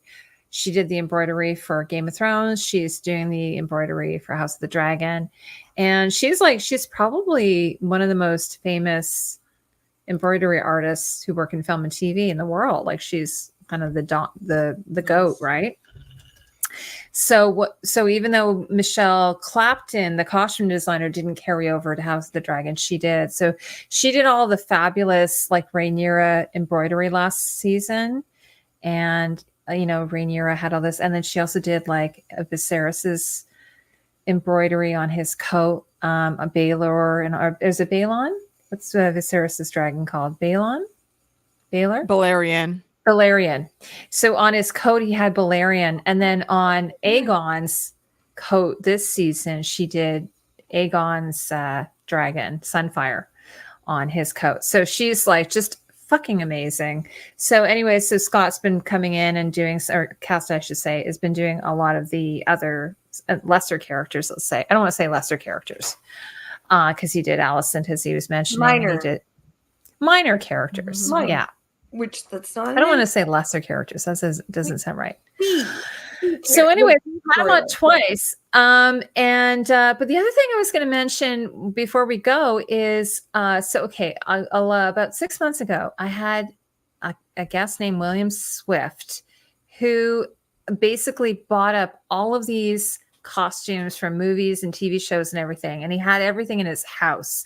Like he had like hundreds of costumes in his house. And I said, well, what are you going to do with everything? And he said, well, I want to open up a museum in Minnesota. And I'm like, okay. So he messaged me the other day and he's like, Heidi, I've opened up my museum in Minnesota. Like, if you ever come down, I want you to come. So I said, well, would you be willing to do a virtual tour? He said, sure. So you guys were talking about Once Upon a Time. He has a bunch of Once Upon a Time costumes. Nice. He's got stuff from, actually, I just watched it with my kids recently. He's got the Lion Witch in the Wardrobe costumes. Oh, I love the Lion Witch in the Wardrobe. Yeah, he has Anne with an E, because I was talking to the designer of Anne with an E, and I told her about him. And so anyways, he's opened up this museum like of costumes in Minnesota. So anyway, so hopefully you'll have him on, William Swift. So that's really exciting. That's awesome. And so, yeah, I just get to meet all these really cool people through the internet. Like, who knew that you could do that? I've met so many cool folks. We met each other. You're right. We've met each other through YouTube. Like, I have not had the pleasure yet of hanging out with Heidi in person, but I have hung out with Bex. We went to the Brooklyn Museum? Yep, and then we hung out, had some ice cream, and then went and had some dinner together. It was a fun time. So yeah, if you are ever in New York, I think you should see like which of our YouTube folks be out there, and you'll see that everybody is very personal. Like Tanya and Nikki, 1001. I've met. Oh my gosh! And we're gonna have them on, by the way. Tone and Heidi is also good friends with Tony. I have met Tony in person and hung out together. So yeah, and you've met Justin. Y'all. Yes, and I have met with Justin. Actually, the same. Yeah, no, it wasn't Dragon Con. It was not Ice Con of Thrones. Con of Thrones. Yeah, that was the same. That was the same weekend that I met Tone. No, actually, Tony? No, I had met Tony at Ice Fire Con, but we were also all at Con of Thrones. And Justin was there. I met him. Dorrance Wench was there. Y'all know her from our chats. There were so many people there. Well, Justin's like my little brother now, and we've never actually met in real life. He's like my little brother. Yeah. And that's how it be sometimes with us in the fandom behind the scenes. Like if y'all didn't know, like if any of us have hung out together in person, yes, actually quite a few of us have. But there are still some of us that we only just communicate in the backgrounds. And that's just because of distance. Sometimes we can't all be in the same place. So yeah. Yeah, Natural, were you here? It's always fun. Were you here when Casta was talking about that dress? He was saying he thinks that fabric, the quilted fabric, might have been made for the show. I can't. Yeah, that was the first stream you did with him, right? That last one a few weeks ago. Yeah. Mm-hmm. So anyway, so ladies, do you have anything else to add before we finish up for the night? I would. Have we rated the episode? Do we want to rate it? I was gonna say. Yeah, let's rate it. One out of 10. Alicent OnlyFans toes. Well, what did Casta give? He gave it 7. He gave it 7. Yes, he gave it a 7. What would you give it, Heidi? I would give it an 8. Okay. What about you, Rebecca? Bex? I would also give it an 8, but I get a little weary or Thanks, Carl. I get a little nervous about like ranking, like, because I gotta watch the whole season, but in the moment, 8. Like, good solid start, some plot holes, but I also think the plot holes are on purpose. But then I feel like some of those plot holes are unnecessary, like for us to like be arguing about stuff. It's true. See, I feel like that's a George thing because literally George has taken so long with the next sequence of these books. Like I have seen Reddit threads where people are talking about and debating how hot the Dothraki like their soup because it took almost 0 to 30 seconds of those all the gold medallions that Khal Drogo put into the stew pot before he gave Viserys his crown of gold. Like that's where we're at, George. We're contemplating the heat of soup for specific people. That's television. You know, I guess but it's all stems from we're waiting on the book, and all of us we keep trying to think of new things that we could talk about within the book. We're contemplating soup temperatures, sir. Yeah. Can we please get the next book? I was going to say Jesse gives it a 6.35. 6.35. I think specific. I think I gave it. Go ahead, Ben. Sorry. What are you giving it? I was going to make fun of Jesse, but go ahead. I guarantee you, I know for a fact he's no stranger to that. Alicia, what's your rating? I believe I am going to stay. I think when me and Meeks talked about it, I gave an 8.25. So, and I will echo that here. We're all pretty aligned then. 8.25 because I think it was a strong opening. Me too. The change of the tapestry was great. Ramin, bro, we know how talented you are. And while I do love the original theme, I still expected a new theme, like specific to this era of the dragons. But I'm not gonna hold you on that. It's cool. I love seeing also, there's always these little tidbits we get with Helaena, and I stan Helaena, literally the only redeemable member of Team Green that I think exists. Well, I'll add in the babies too because Jaehaerys and Jaehaerys, they didn't do nothing to nobody. They just play with some marble balls. So look, if I could fantasy time travel multiverse hop, I would go in and just snatch them up. Like y'all don't need to be there no more. Oh my god, Aegon, that's so awful. And the rest of them die. But strong 8.25. I love where everything is going. I love where the breadcrumbs are leading us.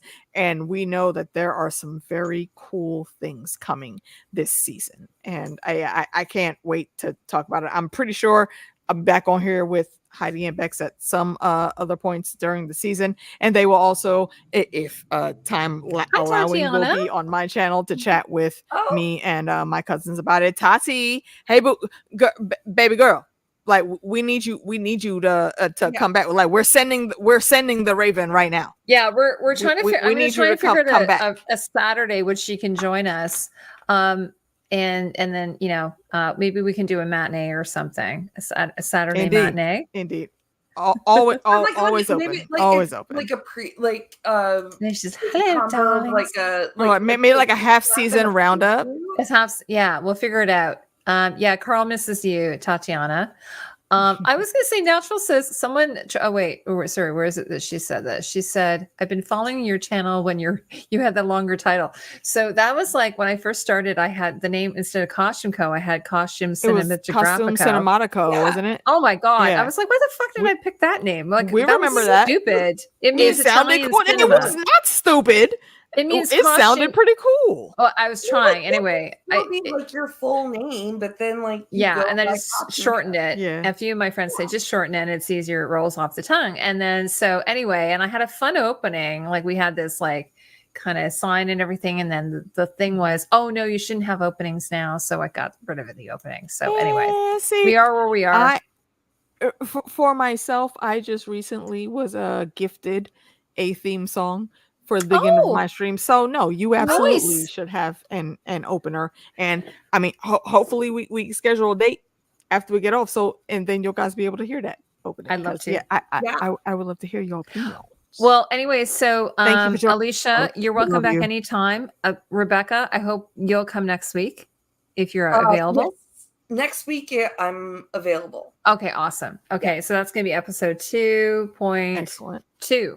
I don't know what it's 2.2. called yet. Does anybody know what it's called? I have not looked up I think the name Oh. is out there, but I have not looked it up myself.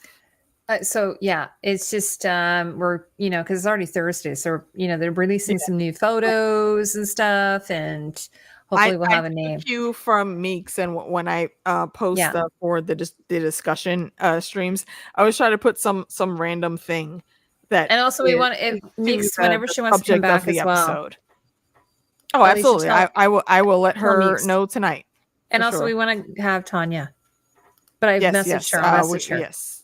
Okay, well, everyone, thank you so much for coming. And it's been 3 hours. So, hey, I think we covered everything. I feel like we kind of thank you for listening to us ramble, guys. I think we did. I think we covered it. I mean, is there anything that we left out, while we're in the last minute? I'm trying to remember. I think we touched on all the big points. Like this rat, kind of did this weird move, and so does that mean that the prince that was promised was actually a rat? I don't know. I mean, look, if you go far enough back, this whole thing started supposedly again with a jealous son being jealous about the heir who was a lady. But then there's another side of that also. Again, I think that echoes this part of the series. Supposedly they were actually in love, and she willingly gave that sacrifice for him to make this special sword and then go on Jesse wants us to take off her glasses.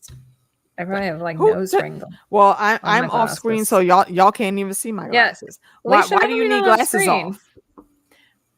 How come you're not on screen, Because Alicia? I am not camera ready right now. No, well, that's fine. Sorry. You can do whatever you want. It was a long day. I will never force you to be on camera. And also, I like the King's Guard. Well, excuse me, the Queen's Guard. Oh no, I love that picture. I put up. And if you guys are looking to find yourself in any type of Team Black, which I support, or any Team Green, there is a link on Twitteros. If you go in there, search House of Dragon, I'm very sure you'll be able to find it quickly. It allows you to it'll take prompts you to take a picture of your face on your phone, and then it will give you a whole bunch of different backgrounds and outfits to push you in. The Queen's Guard for Team Black is what I chose for this one. So there's plenty more. Y'all are probably going to see all these that I have at some point during the season. I've seen a lot out there. Yeah, me too. Yeah, and they're really cool looking. They're very cool looking. As you see, this one gave me a really good jawline. So I didn't pick either. I'm Team Small Folk. No, you know what? There are some other folks that I know that are Team Small Folk. Yes. My only gripe about that, to when it comes to Small Folk, the only ones that really concern anything are in King's Landing, and the King's Landing Small Folk or Phineas is, they're finicky as fuck to me, so I can't support them.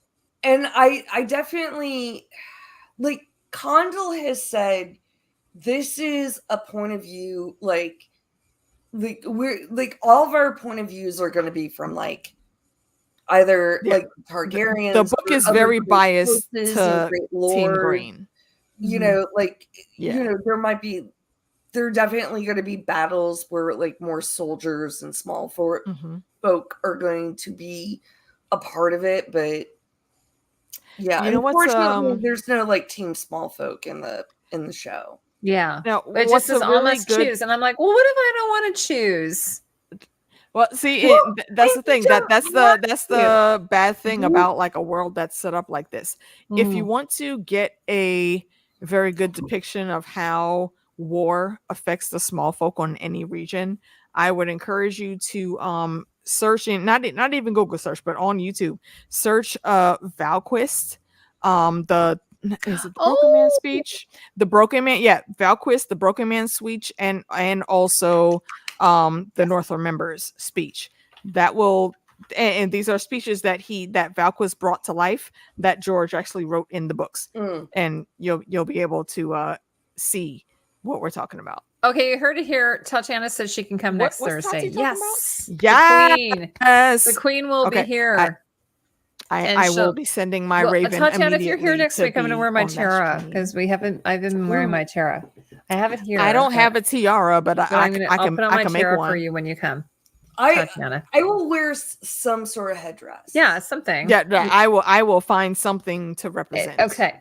So anyway, so Tatiana's gonna be here next week. Bex is gonna be here next week. AK may be here next week. Yes. Question mark. She's gonna let us know. And more yes than no. Okay. So Rebecca, do you want to let everyone know where you are? I know you're on Twitter. You're on Instagram. Yeah, I am oh God, that's a good question. Wait, hold on. You're on Twitter. Well, yeah, I am on Twitter. I don't tweet, but I'm more on Instagram. But on both. Same. Shadowcat_Bex. Right now, my Instagram feed is mostly pictures of tarot. Birds. I've become a bird. Pictures of cats and awesome landscapes. Yes. Yeah. Birds, cats, and an occasional like punk rock show. Mm-hmm. And also you do tarot readings and you're witchy. Tarot readings, like I'm not. I'm not. You're like, not a professional, but you are intuitive. But, like, yes, if anyone wants a tarot reading, DM me. We can schedule a time. And might I remind you, we were supposed to schedule a time, but we both forgot. At some point. It's not all on you. That's why we both forgot. We gotta talk when we go offline. Yes, ma'am. Yes. Nothing nefarious going on here, people. These are not the droids you were. Also, I want to mention, Castle left, but it is the summer solstice and it's a witchy season. Happy summer solstice, and tomorrow's everyone! A full moon. And tomorrow's a full moon. So, officially Cancer season. I actually need to wake up. I'm doing all my solstice stuff tomorrow, and so I have to wake up in 6 hours, and I still have to oh my God, shower. I will agree. I have spoken to Bex in person. Yes, there are very enjoyable stories to be had. I have a few stories. Alicia, do you want to tell everyone? You're busy. You know what are you doing? It's weird sometimes when I actually look back and sit and think about what I do on YouTube, because I'm just here hanging out with my friends. Very recently, as of the past few months, I have been paying attention to my numbers because I'm getting older. I can't just get a second job, but the economy is still going to be the economy right now, and one job just don't cut it all the time. So YouTube makes it easy. So I'm trying to grow the numbers, and we've been doing that. Okay. Just as a heads up, we are very well on the road to 1,000. And if you know anything about YouTube monetization, after you hit 1,000, that's usually when you're able to monetize and start getting into the algorithm and circulation and all that better. So I am right now, last I checked, at 845 subs. So we are on the way. Please do tell your family. Your brothers, your sisters, your moms, your dads, they don't even have to watch the videos. Just tell them to click that sub button and help a sister out. Let's get to 1,000 so we can get on to this next phase. I'm going to put your channel. Please do. And thank you. I appreciate that. So maybe people can come over and subscribe to you.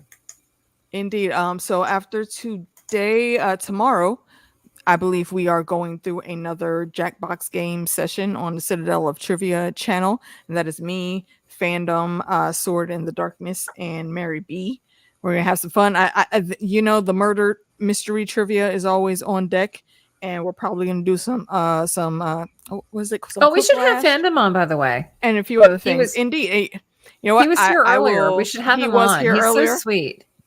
He is. He's awesome, a total doll. I will extend that invitation on your behalf tonight, actually. Please do. And I'd love to have him. See, Sunday, if you don't have anybody to watch House of the Dragon with, if your family is not into the dragon Westerosi streets and you're on your lonesome, look, there he is right there. Indeed. We got you. We're gonna hook that up, Fandom. Yes, please join us. We'll get you on here. If you don't have nobody to watch the show with, then come and watch it with me. Me and my cousins will be doing the same thing that we did for the premiere. We'll be at my cousin Tinny's house, and y'all met her and Daphne last season. We're gonna hang out and do a watch along. You have to have your own subscription for HBO. We will not be showing the video because that's copyright, and we're not trying to go there. So come through. You can watch with us, comment with us. If some really big things happen, and we think there's probably going to be a few big things next episode, Meeks will probably jump in for the after show. And like I know Bex has been in one of our watch alongs and after show before, and it was always a good time. If you please do. Yes, I will shoot this both this coming links. Sunday. Always an open invite. Yes, this Sunday. We start at 9, so then the show's just over like 10:05, depending on how they run, and immediately after that we go into the after show. So, and we usually don't run too long because Sundays is a school night, and again, we're old, so we try to make it so we can get home in time to wake up for work in the morning. I didn't make it last week because like immediately. No, you had some the migraines be real. Okay. Yeah, you never have to give an explanation on that. And then on Monday after that will be the episode discussion on my channel. I think if we can swing it, if the ladies are available, I will have both Heidi and Bex on for next Monday's chat. And then Tuesday, I'll be on with DJ11 and Fandom on DJ's channel. Wednesday, me and Meeks will be wrapping up our Fallout TV show coverage with episodes 7 and 8. Yes, by the way, Alicia, Heidi, if you're free and you want to come through, let me know. By the way, Walton Goggins, I just started watching it. He did a video about his like all of his roles he's done. God, I love that guy. Oh, I love him. He's amazing. He's a class act, yeah. He's super class act, yeah. What's that? Which Walter Goggins? I think it was like Vanity Fair. He plays the ghoul in Fallout right now, but yeah, he's been in a bunch of things. Oh my God, he's so good. So I highly love him encourage it. All like the Danny McBride, like the Righteous. Yes, that's what he was talking about. That's what I was watching him talk about Danny McBride and how hilarious Danny McBride is, and how he was supposed to do it. Yeah, he was supposed to do it. He auditioned, but then they were like, "Oh, it's too dark. You know, it's not quite right for the role." But then 3 years later, they were like they found something for him. So, well, and he did like the Vice Principals, and then also him in Sons of Anarchy. Yes. So good. I forgot. Yeah, he was in that. But he finally, I think with Fallout, he's gotten like so much attention because he's kind of like, he's like he's playing two different roles. He's playing two different roles. He is one of the main characters, and he's one of the main characters. Because he's always like a sidekick or something, right? But in this, he's actually like a principal character. And it. If you have not watched Fallout yet, I think you definitely should. It is, again, from a video game, and we know sometimes video games don't translate well on screen. This is one of the ones that did it right. So definitely go check that out. And I did a video on the costumes, and the costumes are awesome. Yes, you did. So that we're doing that on Wednesday. Again, me and me talking about Fallout, and then the next Thursday, I think is the next time we'll be back with Tati and you and Bex. Yes. And then we'll rinse, wash, and repeat for Sunday, going back into another watch along, which is weird because I'm usually not this busy on YouTube, but they gave us like everything for the month of June, like, so we got to cover it all. Finished their exams, and I'm like, oh, finally, I can have a little rest. You know, are they? No, you can't because they're home. So now you have to work. Well, my son has one more. He has one more sort of thing. Word up. If you guys like The Boys, after we're wrapping up with Fallout, season 4. Yes, are you covering season 4 is starting. Yes, we will be covering that on Wednesdays. That will be our Wednesday show. While House of the Dragon is on, that will be our Monday show. So come through and hang out with us.